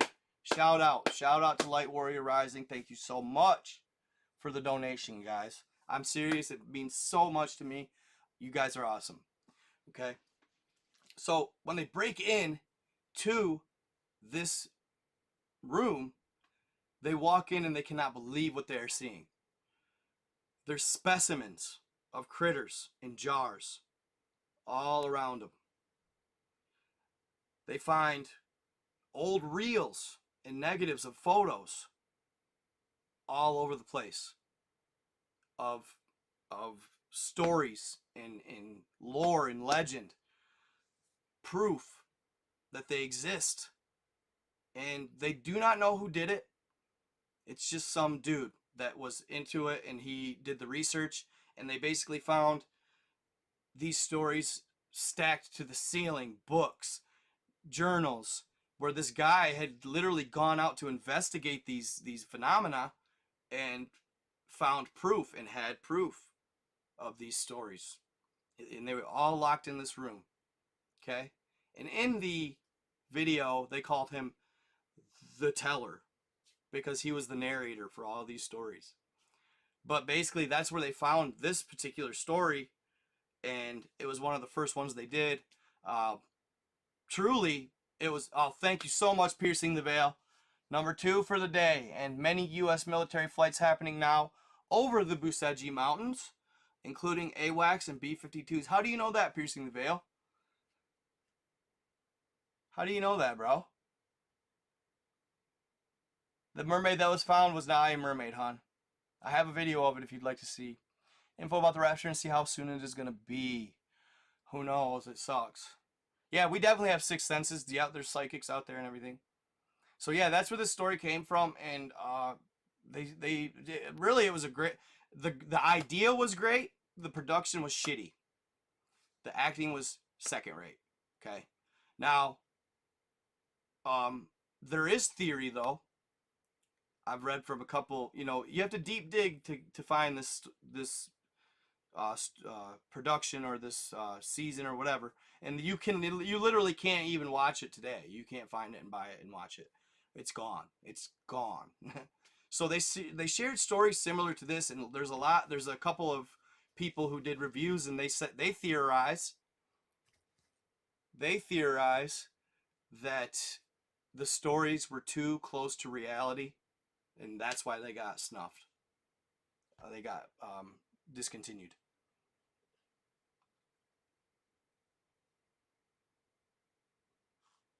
Going to Huh? You're weird.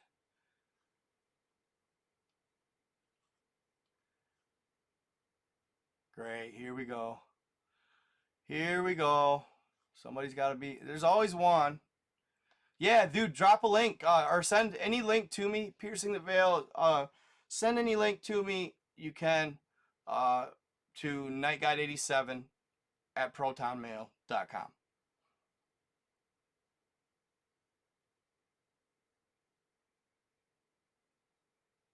What? Nah, stop that. Condor still lives. Stop that. You playing, bro? You playing, bro? He said, I once had a guy, Mad Dog, stare at me. My friend said we should leave the party. I decided to listen to my friend.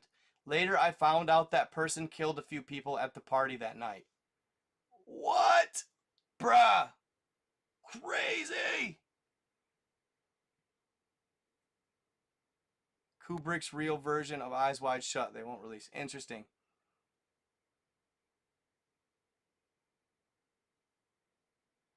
Shirley Smith. Who are you? Call-in show? What do you mean, Superman?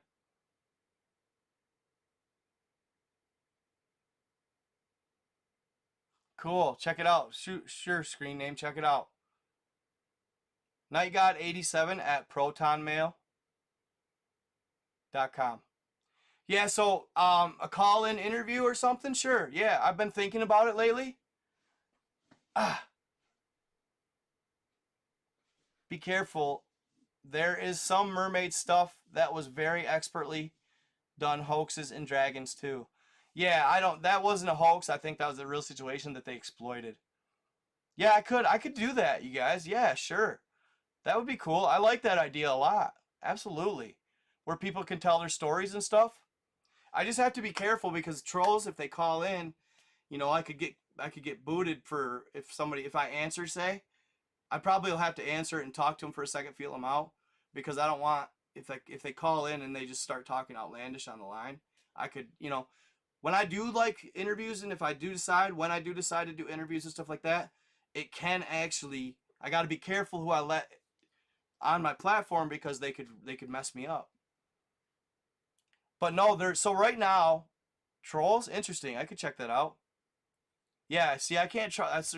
Dude. Like, there's people out there that are just like, I don't know why, because I generally try to be a nice guy, but um, I feel like I am a pretty nice guy, and like people are.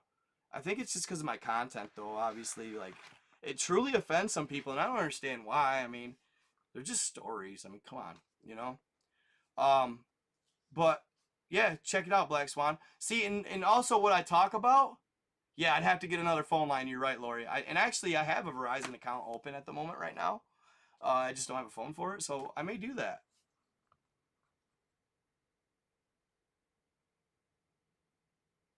You're a troll hunter? Cool. Thank you, Mayor. I appreciate that. I've seen some people pre-screen the calls before. Ah, the bigger I get, the more that will come. Yeah. $200 Craigslist special? What you mean?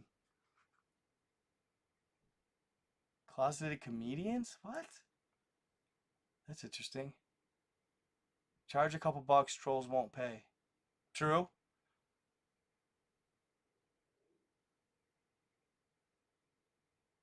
It's the one with a submersible with the webbed hand on the window. Oh yeah, absolutely. That's a real one. You think that's fake? No, I believe that's real. Thank you so much, Marcus Anaya. J Dreamers and Blind Fury do a Google number for call-in. Blind Fury, I like that. Oh, Google. So a Google number. I can get a Google number? Welcome to Giants, King Robert. Thank you for joining, Giants. You are the man. Thank you, King Robert. You are a king, my guy. Yeah, mostly I feel that too, Black Swan. But also, like, I gotta watch it because, like, dude, this one dude, I haven't heard of any more. Maybe one more dragon report actually. Now that I think about it, it seems like somebody did report a dragon recently. Um, yeah, Google Voice. Okay. Yeah, Lori, you could pre-screen them. You'll get them straightened out.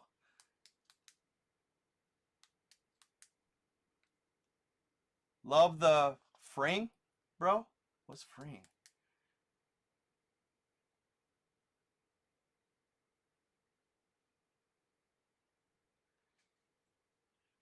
No, yeah, that show is obviously so the one with the mermaid that touches the sub with this webbed hand.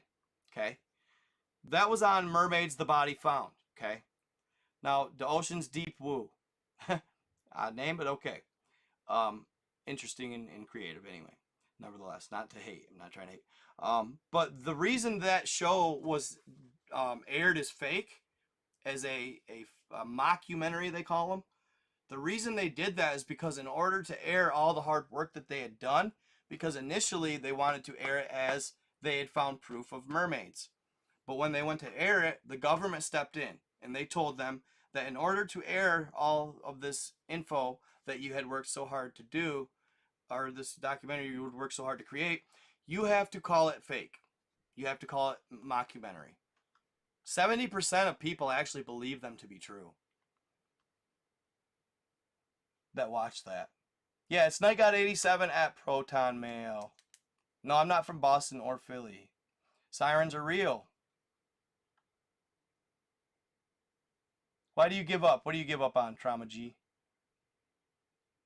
I dig the dragon shows. They are mind-bending. Yeah, I love the dragons too. My email is nightgod87 at protonmail.com. I do have I'm on Telegram right now live streaming. I should be.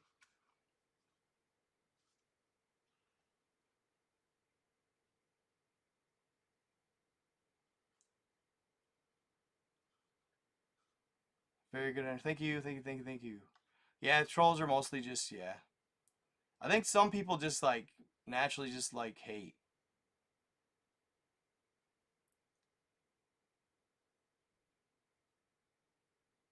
Yeah, that's it's I just cannot do it, guys.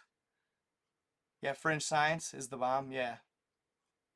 That I just do not believe I will not I think the mermaid video is one of the best for interdimensionals or ETs living in the deep. Um it's not, bro. It's not a real thing. That was just some girl that got half swallowed by a fish. Human lives are super short for all we know. Dragons have just been hibernating. Yeah, absolutely. That could be possible.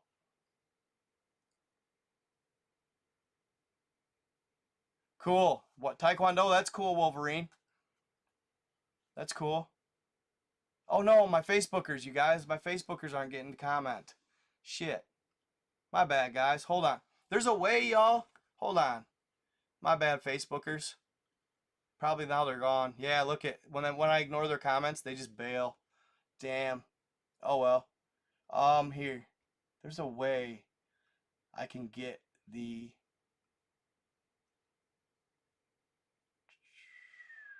There's a way I can do this. I did it the other day. I did it just the other day when I did my live. Um, I could get on my dashboard, and there's a way to pop out the chat.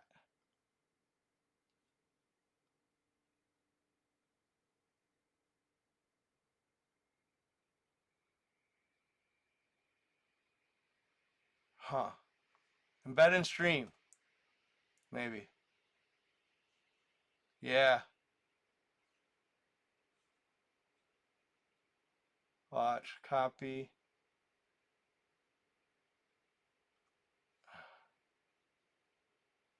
Or launch. There we go. Launch. There it is. Cool. There it is. Yes. Sorry, sorry. Oh, what the fuck? My Facebookers, I apologize.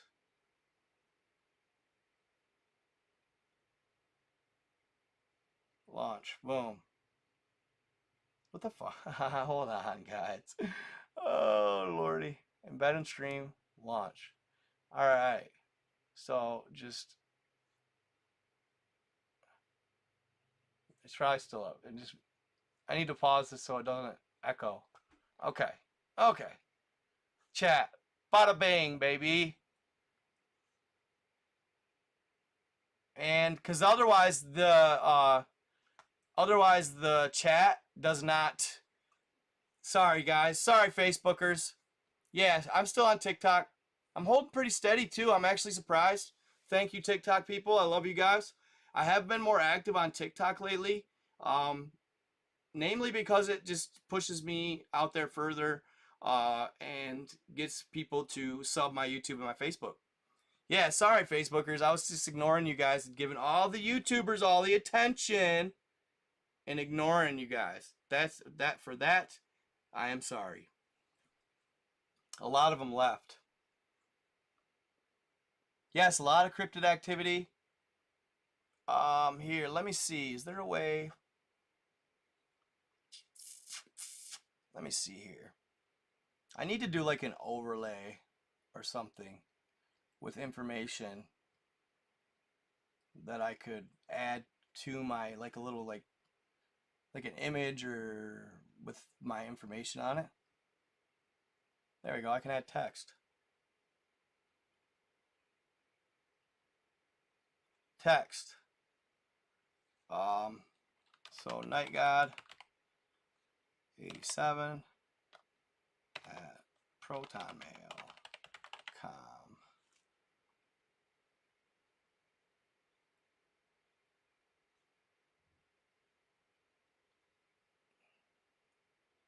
That's really small though, actually. Yeah, look how small that is. That's funny. There we go. Underline. God, you'd think they'd allow you to get colors with it. But I guess not. Whatever. So there we go. I can start putting that on here so it stays up. There's my email, guys. There's my email. And then I'll do another one here. Cash App. I'm going to put my Cash App. And that's also at NightGod87. I'm pretty sure. 87. Just to have it up. Money sign, Cash App, bang, bada bing, bada boom. There it is. Cash App. Bazinga. I need to start doing that type of stuff. Get a little more savvy here. You know what else was really cool, guys? I saw somebody do this the other day. The rapper Millies. The rapper Millies, which I actually like his work. He's pretty good. So the rapper Millies did this in his live stream the other day, and I thought, wow, that's really a decent and ingenious idea to get people to share, push your video essentially for the algorithm. He said this: all right, guys, in the next 15 minutes, if you go and dude, when I have a little more money saved up, I'll do this. But in the next 15 minutes, if you go to my latest music video, which I would say like my latest video, like Pacific Ocean Predator, if you go to Facebook and YouTube and comment on each video, 5 different comments, and take a screenshot of it. How did he do it? Take a screenshot of it and come back to the live and say done. Put your Cash App down, and whoever I pick, I'll pick 3 people, and I'll send you a prize, like money, pretty much. Yeah. So it's actually genius. I'm gonna start doing that and do like free swag or apparel, you know, to get like so basically when I share a new video that same night or the next night, I should be going live and promoting said video. So yeah, if you guys could do that, That would be awesome. Just do it for now. Yeah, I'll do it with the merch actually. If you guys want, why don't you try that for me? And I just got to make sure that you do it. All right. I'm gonna go and I'll check my video out. If you do, so just go over there. Make sure you like, comment, and then share it. All right. And say done in on the video, like within your comments, or say done on the chat. Do that, and yeah, whoever I choose, I'll choose. Do it on YouTube and Facebook. I'll give away, and send me your information to my email, and prove that you did it, more or less. If you do that, I'll choose 3 people to get a free piece of swag of up to, it'll either be a t-shirt, cap, of up to like $30. Must do all 3. Yes. Must do all 3. Like, comment, and share. What do you mean lost 400 that way?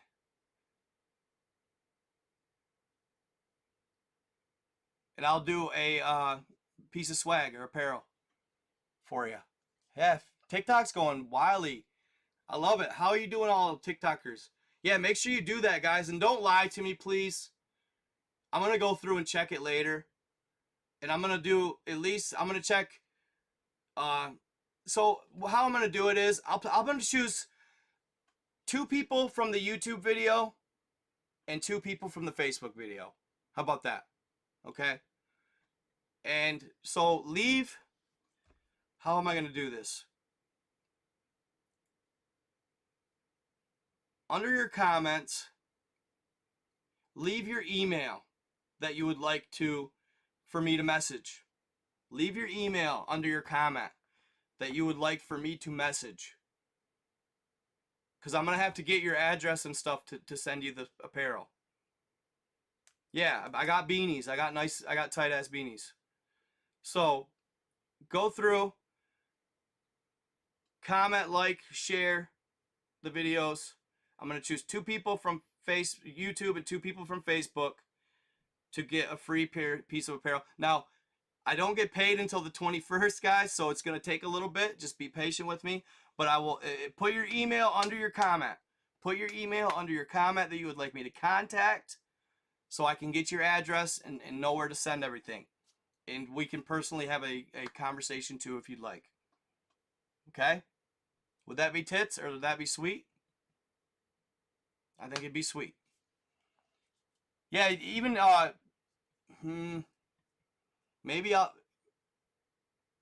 maybe TikTok. I don't. Yeah, maybe if you do it on TikTok, I'll choose 1 person from TikTok maybe. So do it on TikTok as well, and I'll choose 1 person from TikTok.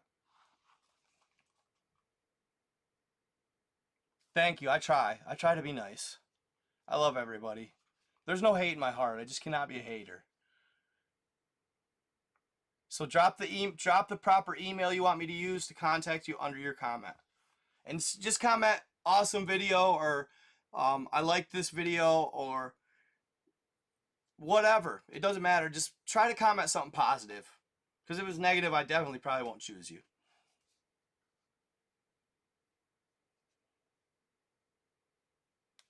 Do a video next? What do you mean a video? Like a video of how to do it, or a video on how to create a video? No TikTok? Okay, whatever. But I'd like it to be pushed on TikTok too, though. Humans can fossilize. Look up the limestone cowboy. It's a human foot and a boot fossilized. Interesting. Love you too, Freddie. Love all my fans. Love you guys. You're the bomb. Travis727. Chad Novelli. Screen name 229. Superman. What up, what up? I haven't seen Yoda in a while. Is Yoda still out there? Or did you go to bed, Yoda? Hope all is well with you, my guy. John H. Simpson, what's happening? On Facebook. Marco Valdez. So anyway, guys, so this is going to be I'm going to share this little tidbit next. Okay? Peace out, Diggs 3000. No, yeah. This world is funny. This world is funny. Be good or be good at it. Getting right, I got a semi-automatic. Yeah. What do you mean, trust me? Yeah? Peace out. Packs fit. Peace easy. Amen, amen. I'm good, Mr. Simpson. Yeah, I gotta remember that next time to embed or make it so I can, the Restream app is out there. You're welcome, Marcus. You're welcome. I'm glad you're enjoying. Wheezy baby. Put the in the mouth and but what? High's a bitch. I love that song. Yeah, I try to be open-minded. We don't allow no hate in this group. We don't allow anybody to demean or criticize or ridicule anybody. When we do that in this group, it's goodbye. So, I want to talk to you guys, though, about what I have seen the other day. Okay? I watched this dude's YouTube, right? In a live. Dude, he had 100,000 views on it. I've never had a live with 100,000 views. And dude, he's out here sharing hardcore, like, anti-elite, anti-Illuminati. Like, he's going hard at him, bro. Like, all kinds of shit he was saying, man. Like, shit that I won't say. And he got 100,000 views on that freaking live. It was from 7 months ago, but nevertheless, damn. You know? Damn. One Piece. Okay. One Piece. And actually, I'll tell you what. I'm gonna go on my YouTube right now. I wanna show you guys who I'm talking about here. I'm gonna X out of that. X out of that. I'll show you guys who I'm talking about here. I really enjoyed this live segment. Sometimes I don't know, he gets a little like maybe you could call it egotistical at times. But nevertheless, the information he's providing is intriguing, to say the least. Intriguing. There was another video, too, that I wanted to share with you guys. Actually, it's on my TikTok. This is a good video, too. Hold on. Let me find it here. This is a good video. TikTok and you don't stop. There it is. Let's see here. Let's see here. It'll just log me on. Which would you rather? For the next 10 years, you have to live with 11 gnomes. Haha, 11 gnomes. That's funny. Yeah, this bitch popping. Look at 348. Let's go. 389. Isn't that so weird, though? Like, here's part one. Here's part one. And then part 4. The Pacific Ocean Predator tugboat pops off. Like, why? I don't know. I don't get it. But anyway. So, okay. I'm almost at 2.2 million followers. Damn, it takes forever. I wanted to show you guys something. Likes, comments, mentions. Or did she... How did she do this? She shared it with me. Oh, that's about that video. These are my mentions. She sent it to me, I think. Let me see here. Well, I can't get into my messages? I was about to say, what the freaking frack? Where's she at here? It was a good video. Where's she at? Where's she at?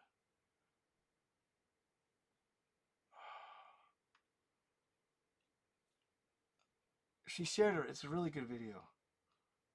Oh, I hope I can find it. Dang it. She sent it to me. Right here, right here. Truth and love. Right here, right here, right here. This is awesome, you guys. Wait till you hear this message. So cool. So cool. And check her out on TikTok. Wait till you hear this message, fam. Check it out. Please tell me. Oh, hold on. It's quiet as a mouse. Of course. Why not? Oh, right here. Bing. That should solve it. This was from YouTube, but Please tell me, what does humanity need to know right now? Mika, there are a lot of rapid changes taking place all over the universe at this moment in time. Planet Earth is being affected by these changes and happens to be an integral part of them. Planet Earth holds many keys for the rest of us. This is the reason why you are so heavily monitored. Think about a glass of water that has been filled to its tension point. One more drop of water will force it to spill out. Right now, the universe is experiencing this tension between the pressures of separation from Source or the connection to Source. hold up.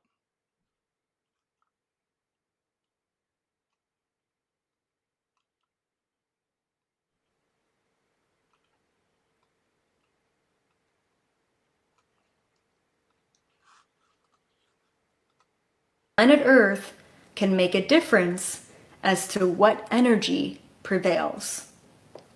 You were not chosen, you were created for this purpose. Civilizations and species throughout the universe develop either inorganically or organically. The organic method is when evolution takes place without interference. The inorganic method typically comes about when another, more advanced species wants to scientifically manipulate the natural evolution process of another species. Humans are a clear example of the inorganic method. What sets you apart from other inorganically advanced beings is the diversity of species which have played a part in your evolution. Interesting. It was designed to be that way. Human beings are considered to be one of the greatest peace treaties ever established. Peace treaty. Your very existence gives hope for unity in the universe. You are the children of some of the most powerful and some of the most destructive species in the universe. All odds were against you, but yet, here you are. What's taking place is the purging of corruption. It is nothing to be concerned about. You will make it through for the new era. Humanity needed to be reminded of its darkness, of your genetic capabilities, of your predisposition to greed and Source separation. Yep. You needed that reflection. And it was up to you to see that and choose to change. Please tell me. Huh? What I does thought that was awesome anyway. It's a different insight. It's a different look at things and a different idea. I loved it. I thought it was awesome. Flower of Life, Rockefeller Tree Incident.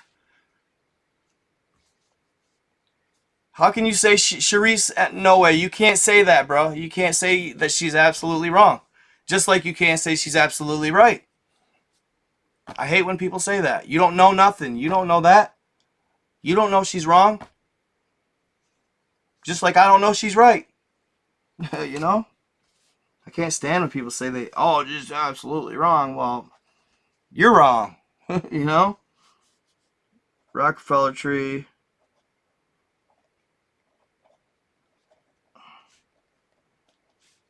Sorry, I don't mean to get upset with you. I'm not trying to get upset. I'm not trying to be a negative, but I just can't stand that shit. Like, that's why this is how it is. Yeah, I believe in Source. Sure. Absolutely. Have a good one, Thomas Mayer. Which God? The ultimate creator?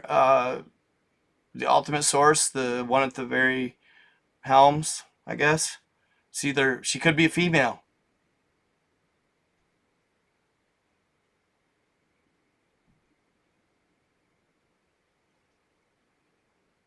Oh, not much there, Mark. We're just chilling.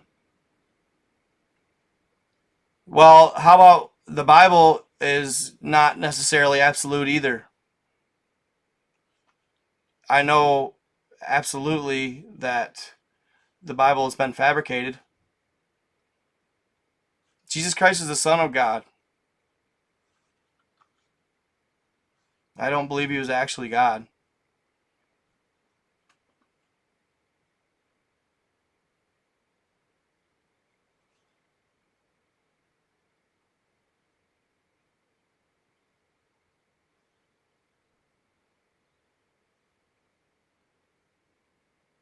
Yeah, that's all it is.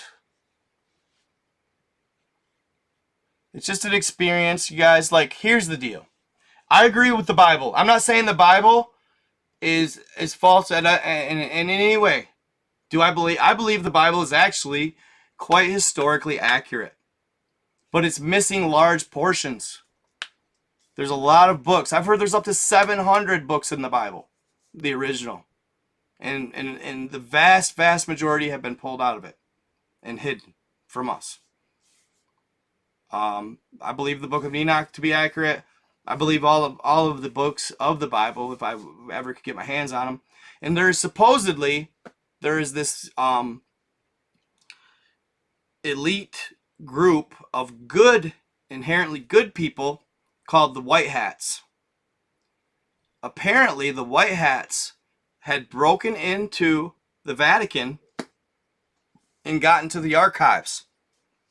And they stole the original of the 700 books of the Bible.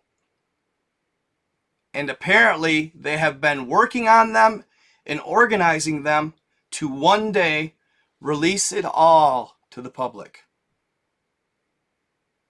Now, that will be a book to read. Absolutely.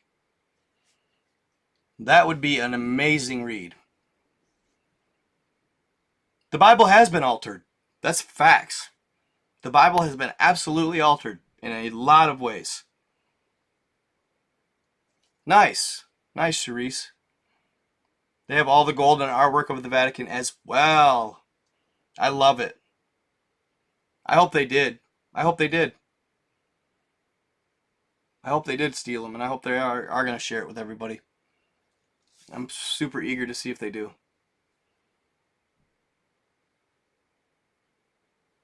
It shocks people when their Christa or Krista is activated.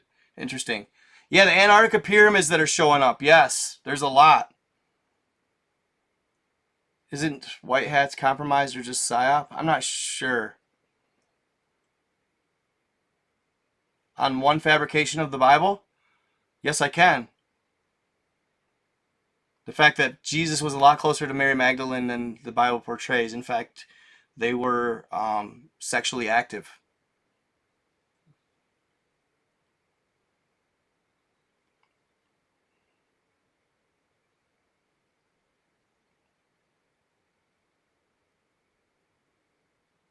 Absolutely, they were. See? Some people don't like it. I knew that was gonna probably butthurt her, but that's okay. Yeah, so Jesus and Mary Magdalene were actually very close. In fact, when Jesus was occupied, Mary Magdalene was also a healer and did his healing work to people he could not get to. Hold on, I gotta let my cat in.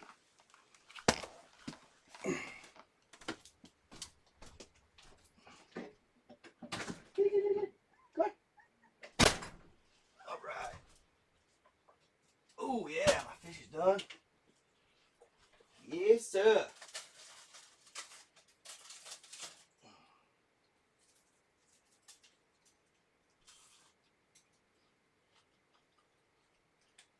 Ooh, just in time. I'm glad I didn't leave these. We would have wrecked them all. For my sandwiches, man. My fish sandwiches.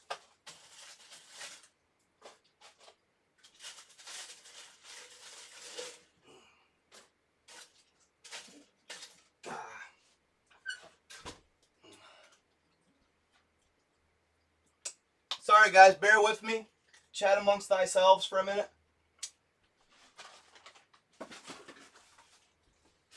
I didn't get a chance to eat before I went live. Just want to grab a really quick sandwich, fish sandwich. I've done up some fish over here. I want to get it while it's hot.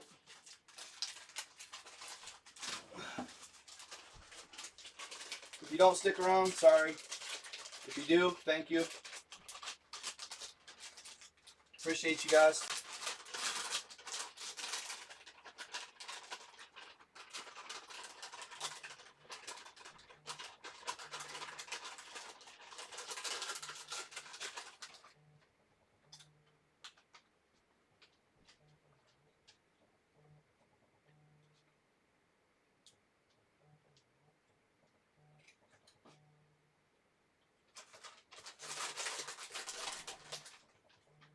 Hopefully you guys are having kind chats. Religion's a touchy subject. I don't want to offend anybody. Please don't take offense to anything that's said. It's all just part of the narrative, the story. Who knows what's actually true, but I think it's important that every account is heard. And nobody thinks ignorantly that they know it all. Because nobody knows shit. Ha! Really. Except for like certain groups. But I want to tell you this story, this one last story that I found this guy talking about on YouTube about the Bermuda Triangle. And what's up with it and why does it do what it does.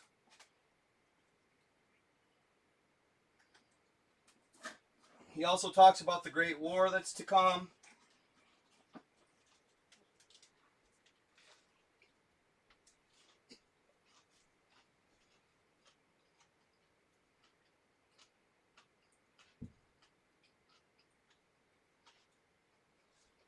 All that good jazz.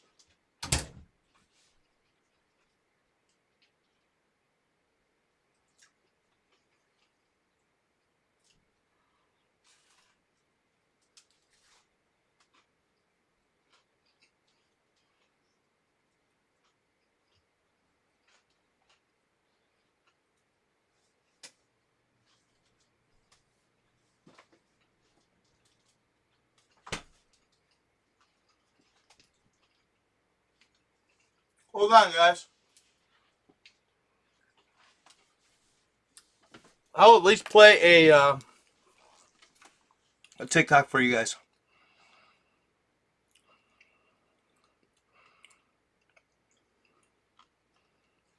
See my like videos here. Oh, this girl's house is crazy haunted, fam. Watch this shit. I'm gonna just update you guys really quickly. I'm in the barn house right now. I'm here alone. I'm hearing shit constantly. Last night I fucking watched like a bald man walk out of the fucking pond. I'll show you where it is. It was fucking insane. That's what I keep hearing. And I'm home alone. Hello?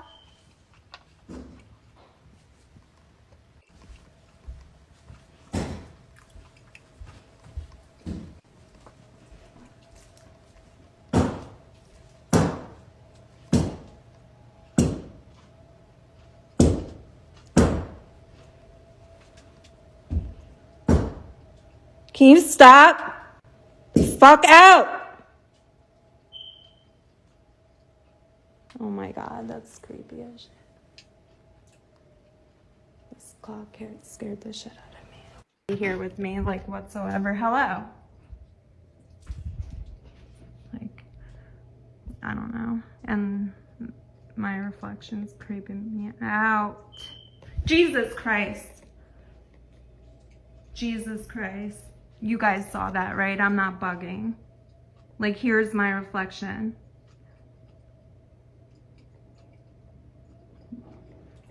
That's just my hair. Okay. Hold on, I need to watch this. Guys, I wanted to show you the fucking pond, but please tell me you see that. There's something. It looks like the old man is coming out, I swear to fucking God. What the fuck was that? Jesus, and there's a light on in the fucking goddamn garage. Fuck. This is so fucking creepy.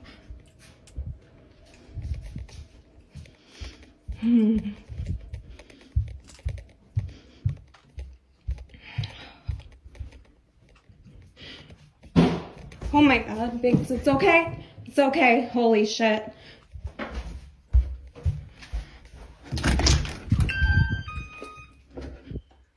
What the fuck, honestly. Okay, let's go. The last 2 nights have been fucking awful. I'm gonna just update you guys really quickly. I'm in the barn house right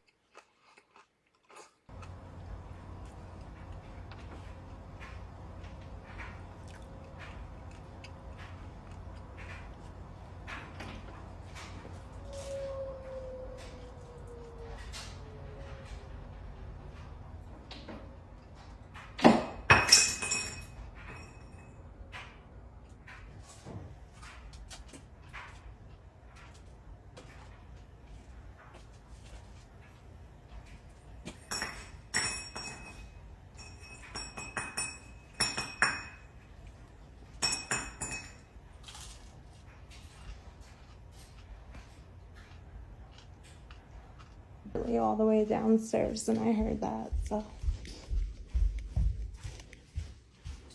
Heard it, saw it. There's clearly nothing on this, like, whatsoever. This is fucking insane. I can't believe this. And it's heavy as shit. It's really heavy. Jesus. Oh my goodness. Ooh. I'm so sorry. I did not mean to say that.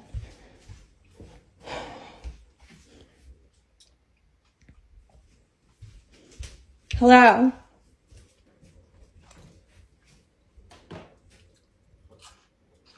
Thanks. Dwight. Hello? I know that shit is not fucking moving right now. Don't even. Oh my god. Listen. And so now the light, oh no, works great. Can you use the light, please? You hear that? Oh. Yeah, like, I'm sorry that I curse and... Okay. Okay, can you stop? Oh my god. Okay, please stop.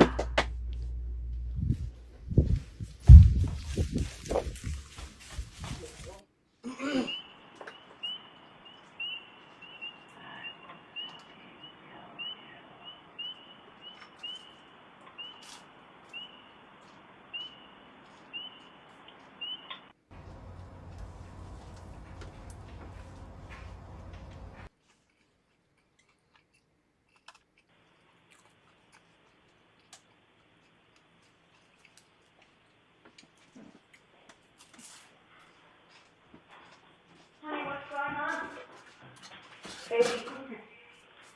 Come here, come here. Come here. What's up, baby? Come here. What's going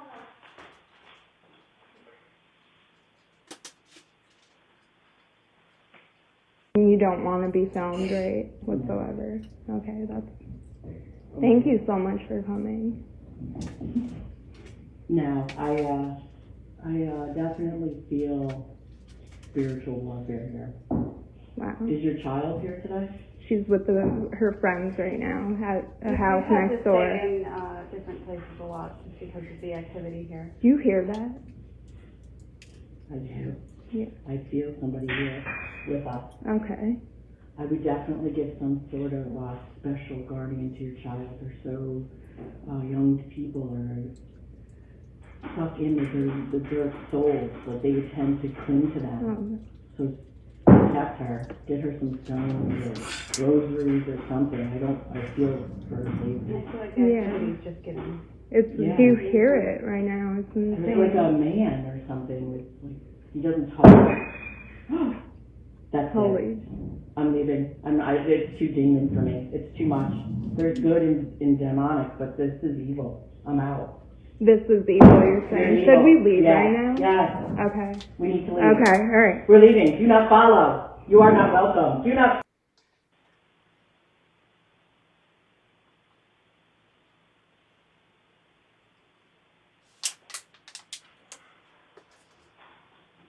Oops, sorry guys. Hold on. Check out the next one. They get good. They're good.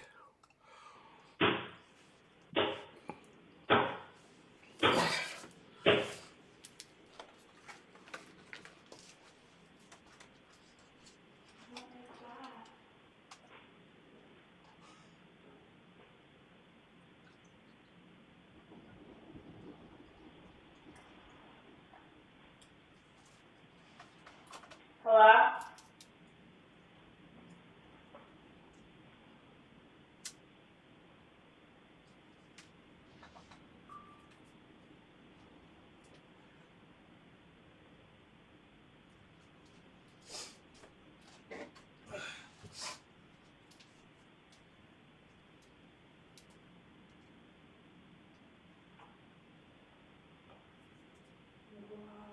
What the fuck? You saw that?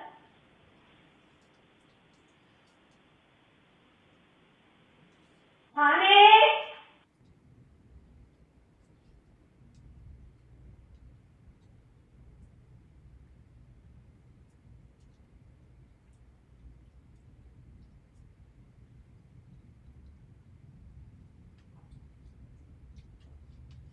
What the fuck? You saw that?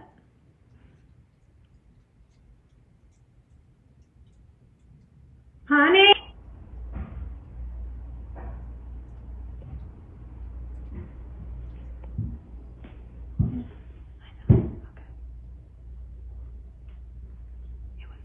In there, in the wardrobe.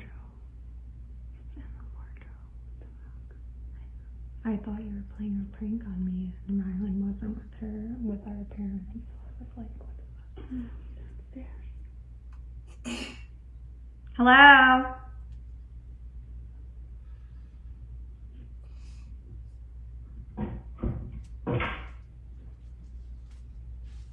Come on. Come on. Alright. This is fucked up. I feel like I'm fucking nuts and I can't take it anymore and I want to freaking cry, but I can't. My daughter's with her grandparents, so we can go live whenever. So pick a time, because this is too much. Too much. Can't take it.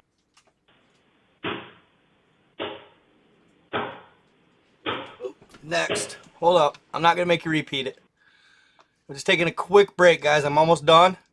Bear with me. This girl's videos are awesome anyway. An animal? What the fuck is that? How is an animal gonna get up there when it's locked all the time?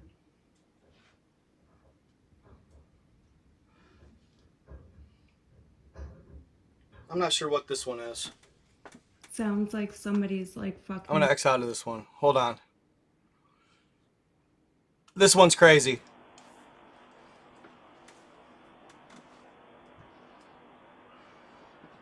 Watch the swing set.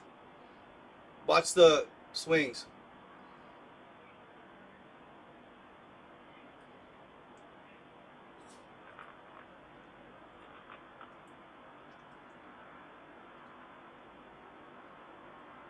The middle one.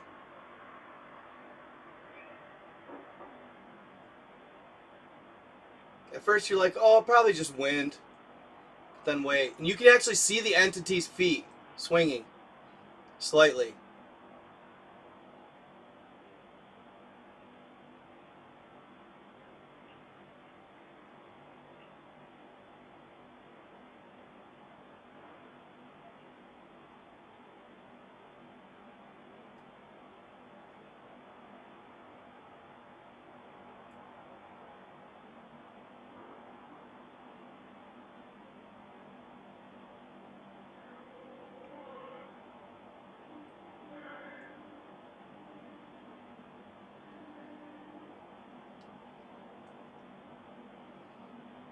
Gets better. Hold on.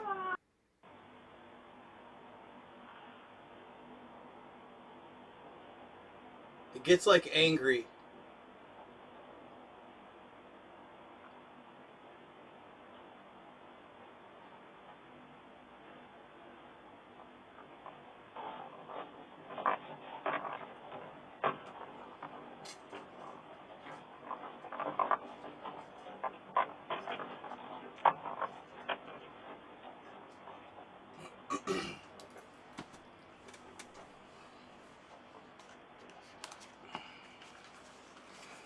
Okay, I'm back. Sorry, I had to take a quick break, guys. Yeah, but check it out. Essentially, yeah, could there possibly be somebody?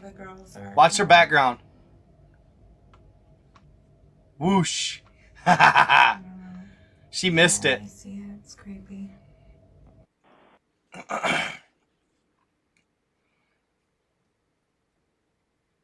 This is wild right here.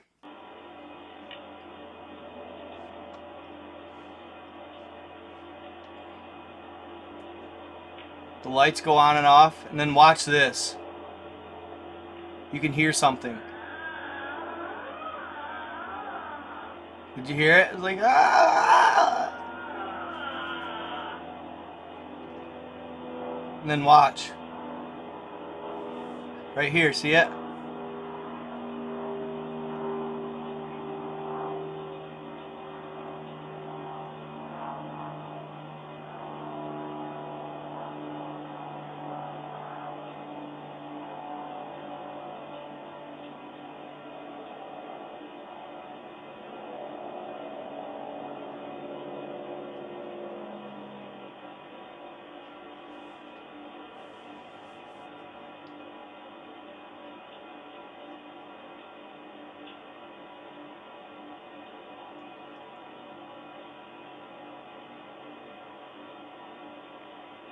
And it just disappears.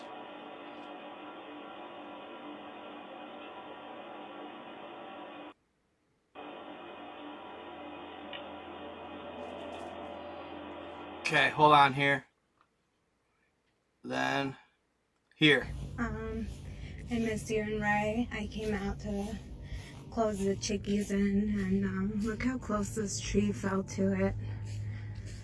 And I have my, stuff on me, and not much has been going on.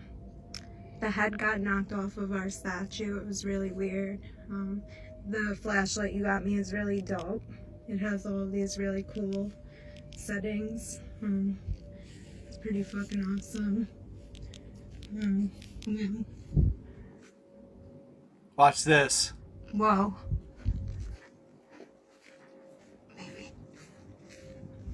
Look at the window. Baby, tell me I'm bugging.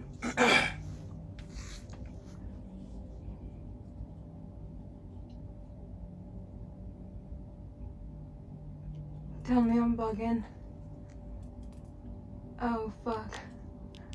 Alright. Oh my god, I know I just saw something. I'm like, fucked already. Look at her shaking. That's how you can tell it's authentic.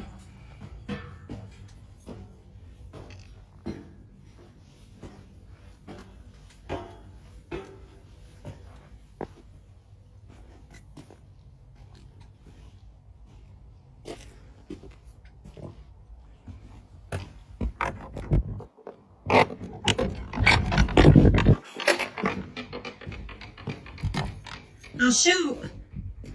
I'll shoot! I'll fucking Shaking. shoot!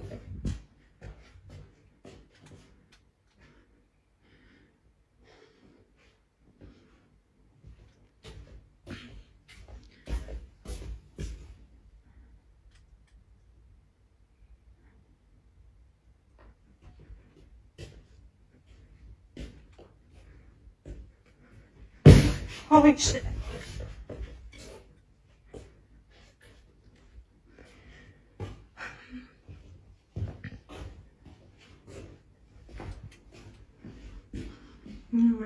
Stay steady. بسرعة خافلي بيوم سرعة.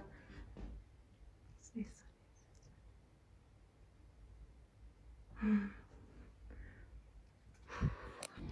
Baby, look. Look. Now it's gone. Nothing. Am I fucking bugging? Oh my god, I swear.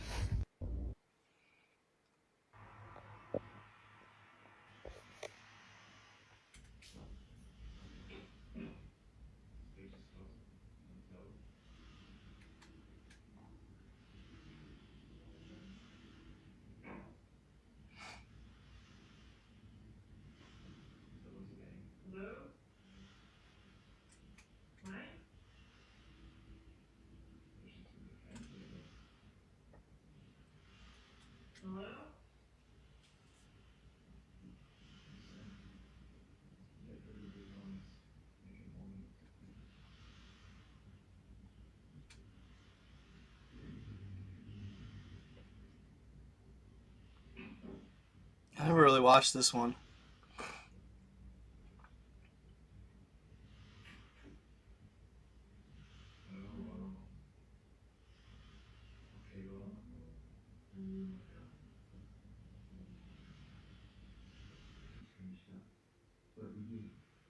Whoa.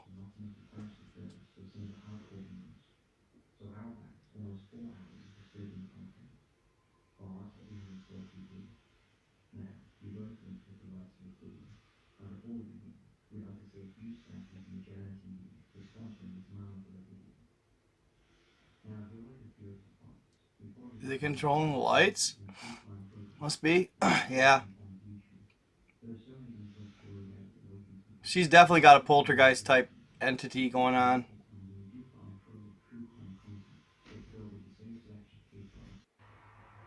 Look at an old farmhouse.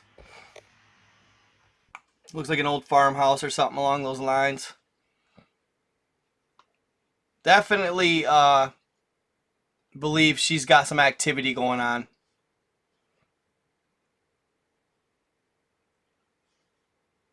What's going on, Marie? Good? What's going on?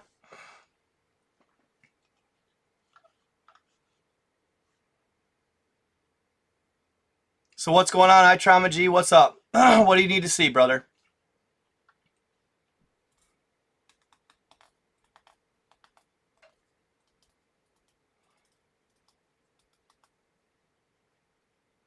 A spark gap generator. Interesting. Why am I'm blurry? Hold on. Whoa, I am, bro. What? There we go. Weird. Ha! It was stuck. It was stuck like Chuck. Wasn't it? Ha ha. Interesting.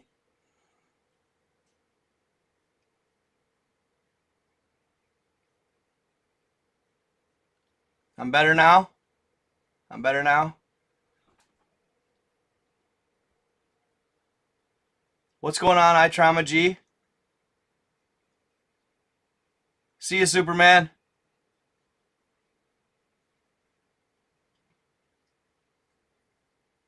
Stuck like Chuck. Yeah. It's angry nobody's pushing down the swing set. That's funny.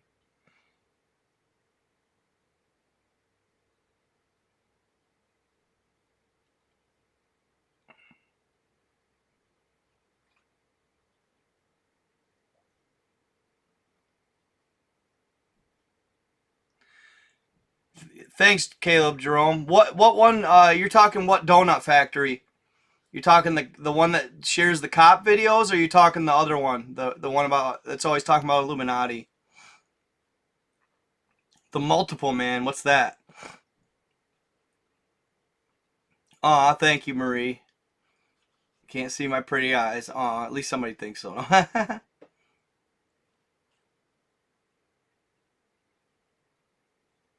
Damn, wild.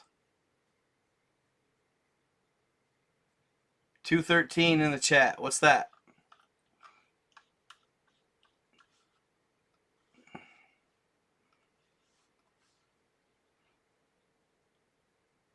Shulon Ross. I hope you're enjoying. Sup, mom boss. Study concave Earth theory and cell Earth theory. We walk on the edge of Earth. The sky is spinning black water. Blah, blah, blah, blah, blah.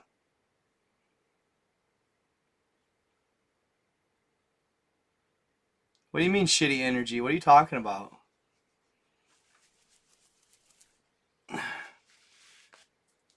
The enlightened monk. Oh, is that you? Yeah, that scream was creepy. Yes, welcome to the Night God family, Shulon Ross.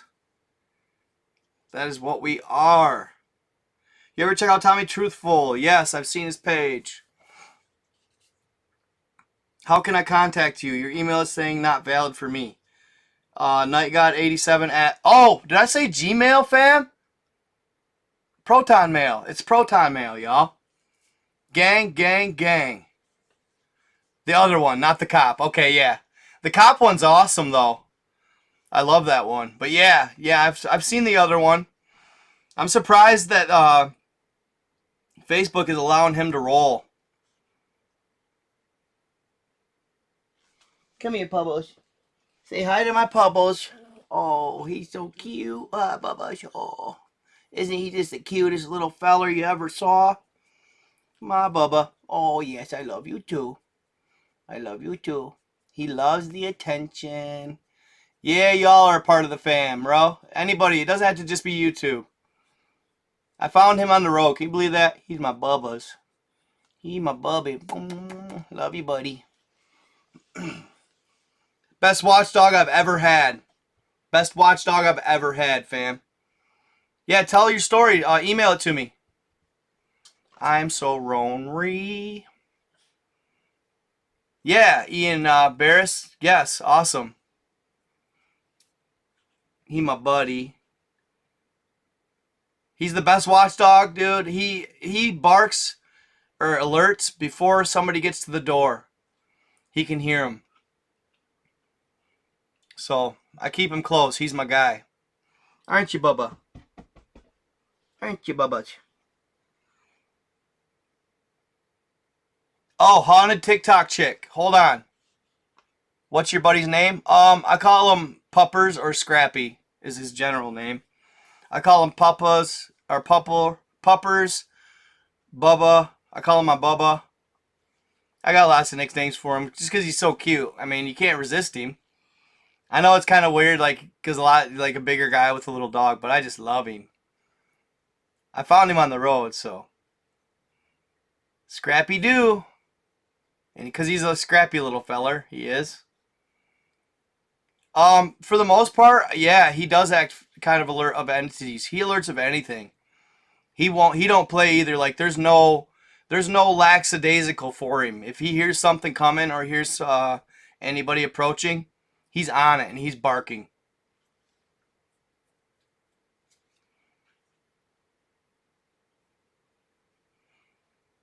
Yeah, he's so cute. I like Taz. Call him Easy. I like that. He's so soft. This guy is just like silky smooth soft. It's funny how smooth he is. I'm surprised. Like, and it's like silky. His hair is silky. I don't know what breed that is. Who's Mr. Chancellor? Is my face blurry again, bro? Again?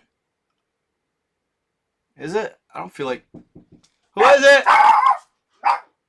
Who? Oh, hey, bro. Hold on. I'm live right now, Jake. Hold up. No, you're good.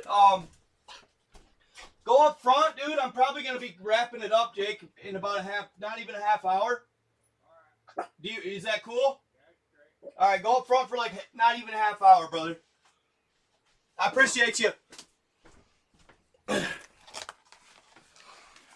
My boy just stopped over. Okay, so the last story I'm going to tell you guys, because we've been on for almost 3 hours now. I watched this dude's live the other day from YouTube, and he talked about the Bermuda Triangle. He claims to be a higher being of sorts. can come off as a little vain, but his information's interesting. So he said that what happened with and why the Bermuda Triangle is the phenomena that it is. Okay? I'm going to back out of that. Why the Bermuda Triangle is the phenomena that it is. Alright? He says that back in the 1400s, triangle pyramid. Of course, they call it a hoax. Okay. So, that's crazy. And it does, yeah. So here you go. And you can actually, if you look on Google Earth, you can minorly see these said crystal pyramids.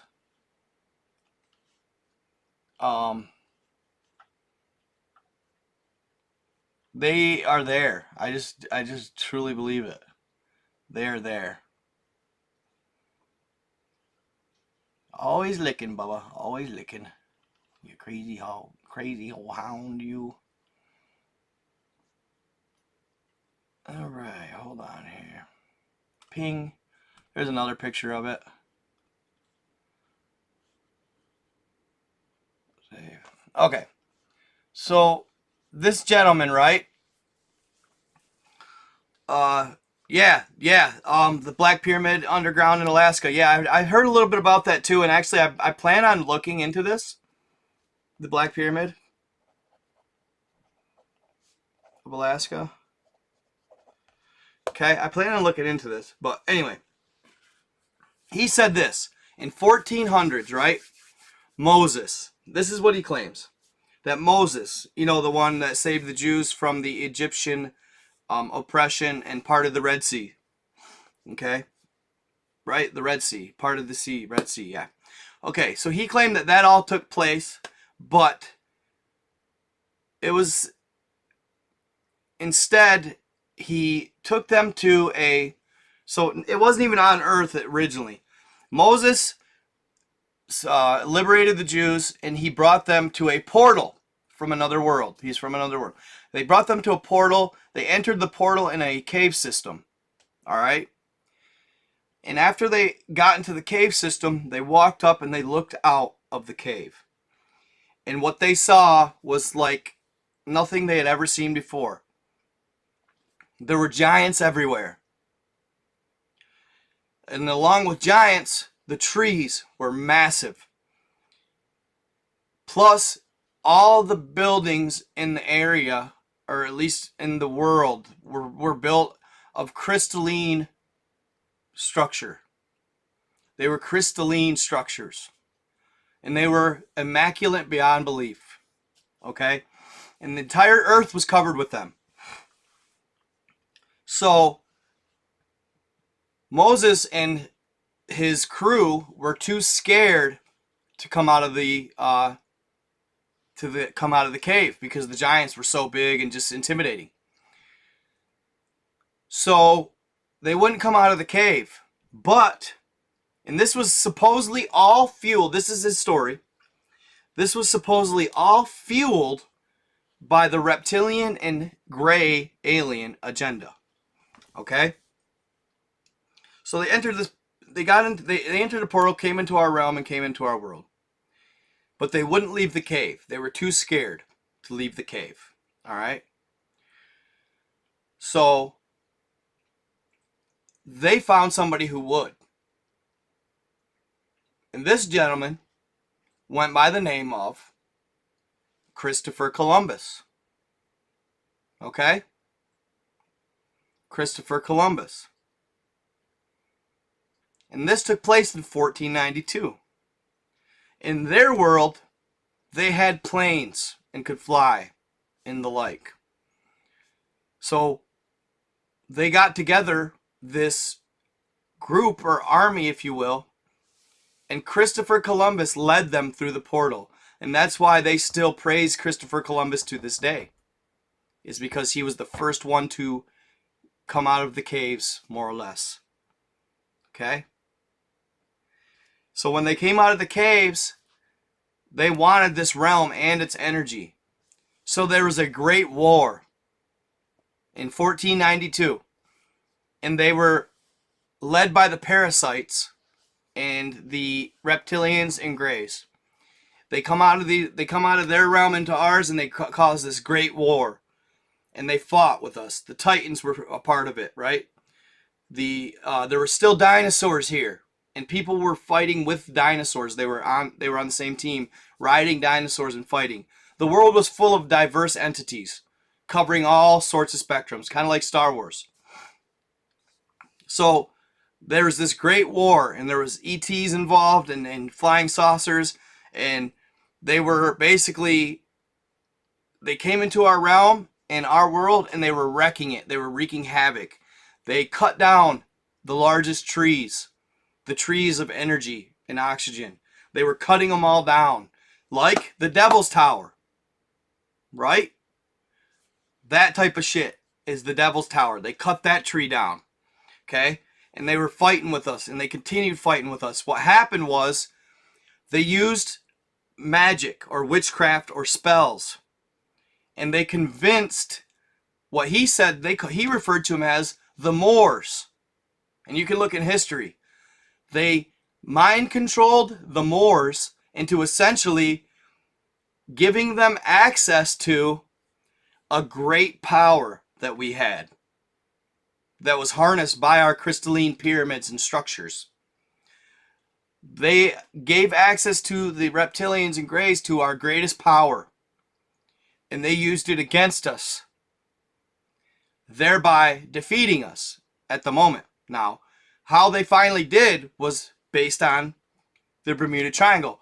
He claimed that the Bermuda Triangle was in fact Atlantis, and the pyramid at the bottom of the ocean was one of the most beautiful, elaborate, massive pyramids in the entire world, and it was like the capital of Atlantis.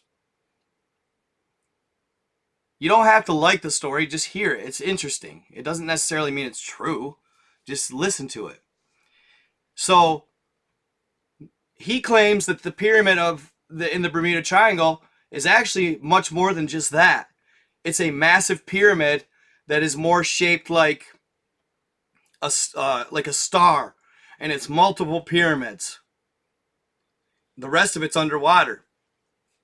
So he said this. What he claims to be is one of the ether beings. He claims to be one of the ether beings, and that he came back to Earth to send this message. Okay?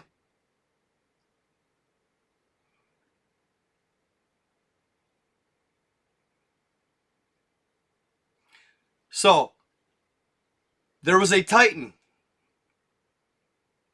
There was a Titan. One of the 9 ether beings. Thank you, Morgan Sanders. Yes. He claims to be divine like this. Like them. And he's sending this message. He said that one of the greatest Titans that they could not defeat was called Osha. Or Oceans. Or Ocean. He was an eternal being of energy, and he was made up of purely water. I thought this was crazy. Kind of like an Aquaman, but he called him an eternal that was made up of purely water. His name was Ocean, and he was one of the hardest beings for the reptilians and greys to manage and beat or defeat. They couldn't. They essentially could not beat him. Okay? So, when the Moors allowed the reptilians into their world and into their secret power, if you will, basically they gave them free access to some of the crystal power caverns and the pyramids. Okay, the Moors. When they did this, it allowed them to essentially cast a spell and exploit the pyramid at the bottom of the Bermuda Triangle. And what it did after they did this was it basically they used its energy to pull Ocean face first to the ground. Boom! And he's stuck there right now, face down. The oceans that we see every day and we boat on and all that, they are his back. And he is, in fact, a live being. He's an entity. But right now, they reversed the power of that pyramid. It was considered one of the greatest pyramids in the world, if not the greatest, in the capital of Atlantis. It was made of 2 very precious crystals, labradorite being one of them. They're very hard to find. Labradorite being one of them. Okay? So it holds essentially ocean down and does not allow him to get up and fight or whatever. And he said that once in a while, if you're going through the Bermuda Triangle, when the sun reaches a certain point, a certain time of the month or year, and is casting down, the rays come into contact with these crystalline pyramids, giving it energy and activating it.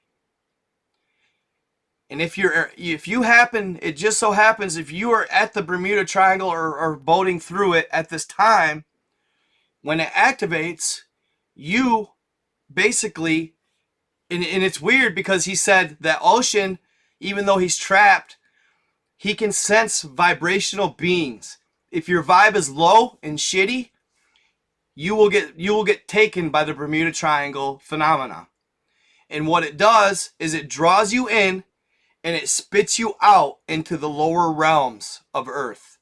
Like I think he said we're at like the middle of the pack in the realms, but there's much lower vibrational realms, and there's a place you do not want to be. All right, they're a place you do not want to be. So what the Bermuda Triangle is when the phenomena takes place, it will sense whether your vibration is inherently good or shitty. If you're good, oftentimes you'll be left alone. If you're evil, you will get drawn in, and it will spit you down to the lower vibrational realms, because you will not take part and help the liberating of our realm. Because someday, when we're all vibing right, the liberation of our realm will take place, and we will once again have to fight for what is ours. But he said, if you are at the Bermuda Triangle at this time, and it's weird because it's odd about the holding down the oceans thing, because once in a while they say you can see a tunnel or a funnel water tornado coming off from the top of the pyramid, like it's like drawing it down. You know what I'm saying? So he said that someday, once we get on point, he said that I don't know how close, he got kind of outlandish. He was saying how the Bible is completely fabricated, Jesus is fabricated, it's all lies. And he said in 1492, so that's basically what was Tartaria. Everything pre 1492, more or less. And then after 1492 was the time when they broke through the realm, and the reptilians and greys they came into our realm, and they won, and they are essentially slightly in control right now, which that kind of does reflect a little with infiltration of the top tier officials and stuff, if it's true. But he said that someday we will get the chance, and if you're a lower vibrating being, you will be stuck and you will be cast to the lower realms if we liberate the world again, and when we do. He said it will happen. But essentially they came in and cut down all the trees, and they took out all the beings that were higher vibration, and they piled them up, the bodies, which is consistent with what I've seen on Google Earth. There's massive piles of bodies in Antarctica and at the North Pole. I know, I thought it sounded crazy too, okay? I thought it sounded crazy too, but I just thought it was a really intriguing story nonetheless. Fantastical, wild shit. Nevertheless, I thought it was interesting, okay? And Leon Jones, if you don't like it, bro, cry me a river. You know what I'm saying? Like, I don't know. Dude, at the end of the day, I like, dude, this channel ain't for the sheeples that can't make sense of anything other than what they're fed by the media. You know what I'm saying? I talk about all that is. And I talk about everything that's possible. If some people can't handle that, I suggest you just take a hike. You know what I'm saying? So if your mind's too weak, you can't handle the fantastical, maybe this ain't the page for you.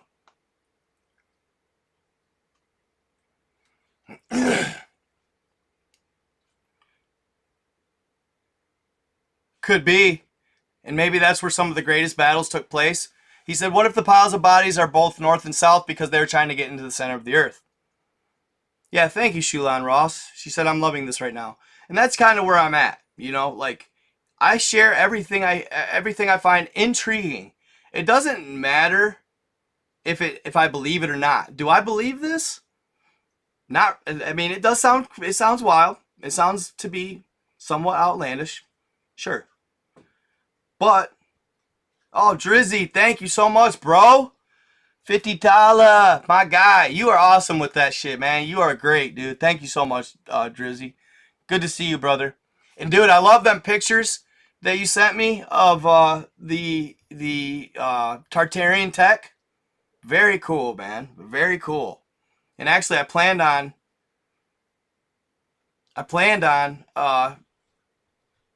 doing a video on that.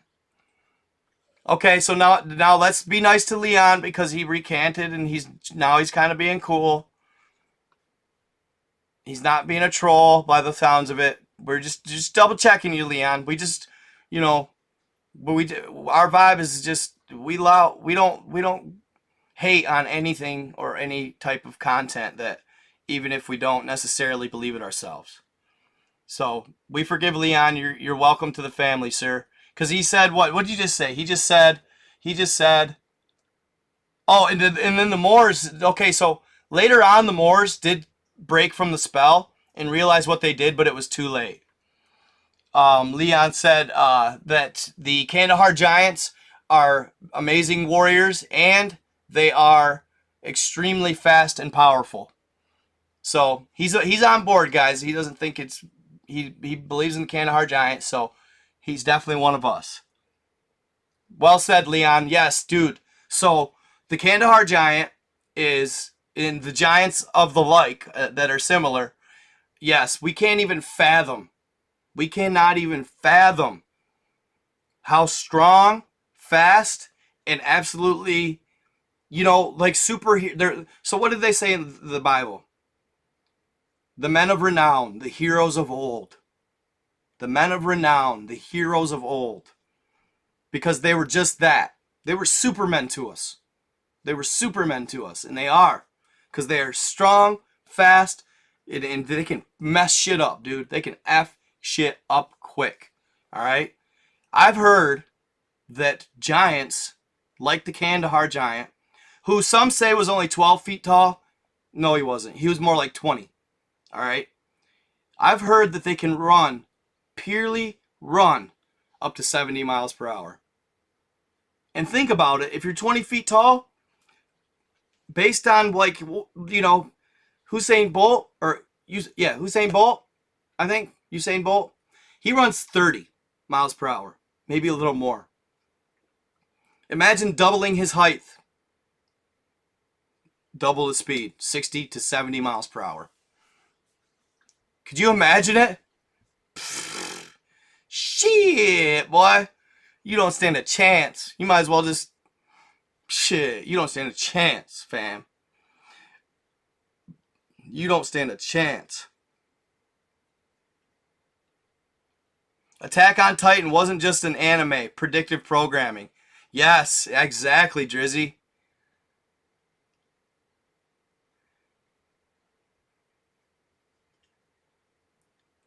Took 2 Chinooks to carry. Now, Chinook, I imagine, is a chopper.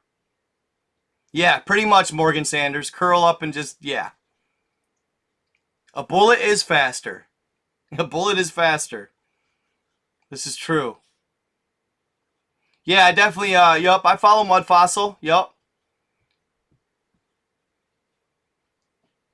Yeah, and definitely you guys, Transport Chopper. See, Dre's very knowledgeable. Dre's definitely one of my most knowledgeable followers. Very knowledgeable. Good friend, good friend. We've talked a lot. He's actually, me and Dre have been, well, more or less, you know, he's given me a lot of my story ideas. And actually, a lot of people, and Dre, I'm sorry, I kind of disregarded this one now, because I'm going to do a video on it, because I've been, popular demand wants me to do a video on the Mystery Flesh Pit, and I gotta say, my boy Dre sent me that storyline way before everybody started sharing it. Like, it just started to gain, like, snowball. It just started to gain momentum, and Drizzy was like, bro, you gotta cover this. And dude, I looked into it, and I just, at the time, was like, man, I did not vibe with it. I can't tell if it's like, I don't understand it. I just can't, I don't get it. I don't get what it is. Like, is it some guy who made it all up? Because I see it all over, oh, what's that one? Tumblr. That's where the main hub of his story is in a Tumblr page, right?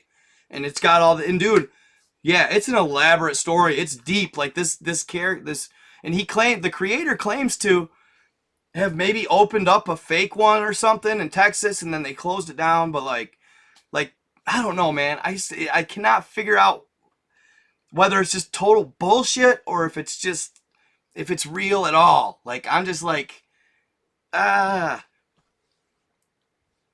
could do a show on space arcs. It's supposedly like an open lung, huh? So I have to talk to you a little more about it, Dre. Like, yeah, Roger does do an excellent job. Mud Fossil's the name? Cool. Yeah, he's definitely a pioneer, Roger is. He doesn't get to the For You page very often, let's put it that way.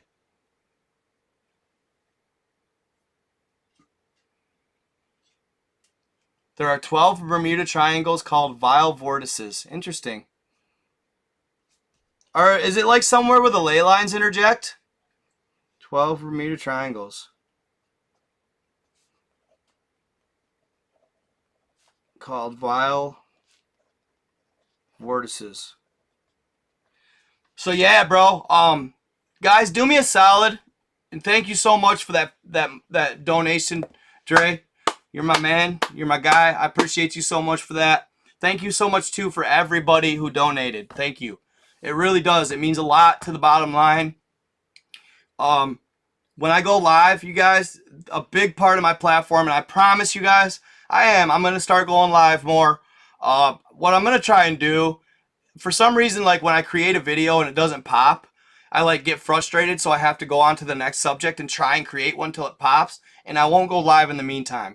I'm going to change that trend, because I've figured out, I think what it is I'm going to figure out how to use my lives to help my videos gain popularity, okay? So would you guys please make sure you go watch, and even if you just roll it on and just play it without watching it, try and watch it on both platforms, YouTube and Facebook, okay? YouTube and Facebook would be great if you guys would, and like I said, comments drive the algorithm. Comments are everything. And I'm going to start reacting, and I'm going to start replying more often to your comments. You have my word, okay? I'm going to go in and I'm going to reply and like your comments. Because when I do that and like and reply, it drives more comments naturally. People like to comment when they feel that I will respond to them and read it. So, and I notice when I don't watch my comments, because there's just times where I see so much criticism that I back off from looking at the comments for a little while. But I need to just, I'm getting better at the criticism, and I'm getting better with it not really bothering me. I really am. But nevertheless, sometimes I'm still like, oh, I just don't feel like seeing it today. But I'm going to change that and force myself, because it drives comments, which drive the algorithm, which drive my videos. As long as they're being shared to the For You page. and that goes for YouTube and Facebook. But any suggestions, please, I'm gonna go look. If you commented, liked, and shared my video, I'm gonna pick and leave your email. Leave your email under your comment, and I'm gonna choose 2 people from Facebook and 2 people from YouTube, and I'm gonna give you guys at least a T-shirt or a hat or whatever you choose, up to possibly $30, probably $30 in Night God apparel. This will not be until I get paid, though. Right now on the 21st I get paid, so that will be when I'll be able to order these items for you guys, and I'll give you the option, or you just more or less can tell me what you want. After I choose you, I will shoot you an email and say you won, and then my next live, how about this, I'll present the winners and tell everybody what you got. All right, so I really appreciate that. Yeah, I love it too. And yes, if you guys, Lori, thank you for, she said, I only reply to your posts if trolls are criticizing.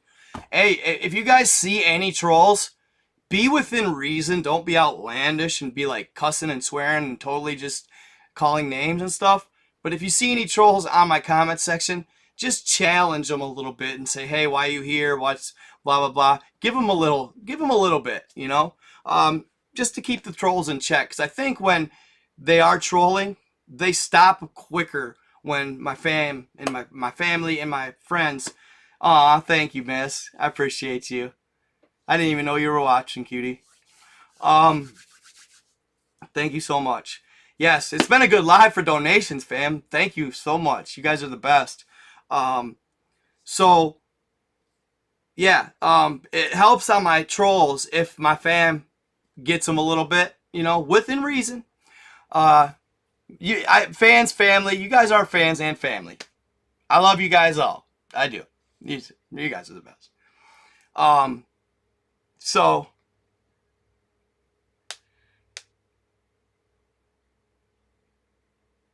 Walmart caught dog man with a Karen. So yeah, thank you guys. You all are beautiful as well, and we are gonna keep the positive light and love. Thanks for checking out Nightcap with Night God. You guys are the best. I'm trying to kind of get I do have a podcast, guys. If you want to check it out, it's Night God 333 or Nightcap. I think it's Nightcap with Night God or something. Check it out. It's on all podcasting platforms. See if you guys can find it. If you do, I have usually I will extract the audio from my lives, and that's what I usually run for my podcast. I haven't been doing it as much lately because I just hadn't seen much growth. And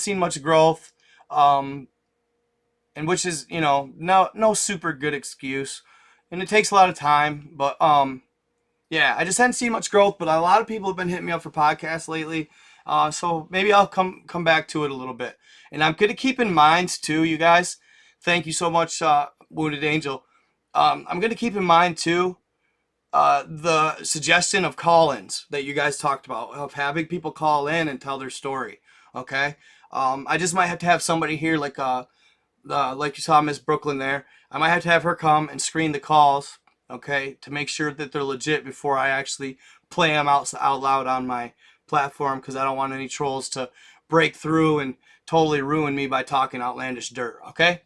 All right, guys, I appreciate you all. It's been a good live. It's been too long, and I promise you I will be going more frequently live, and even so, I'll try to make it earlier for you guys as well, instead of 2 and 3 o'clock, you guys. So I'm going to try and start maybe doing it more like 9 or 10, at least before midnight. So I love you guys. You're the best, and stay in the light. Treat others how you want to be treated is the key, and always be kind to others. That's what God finds to be most important, I believe. So love you, and I am out.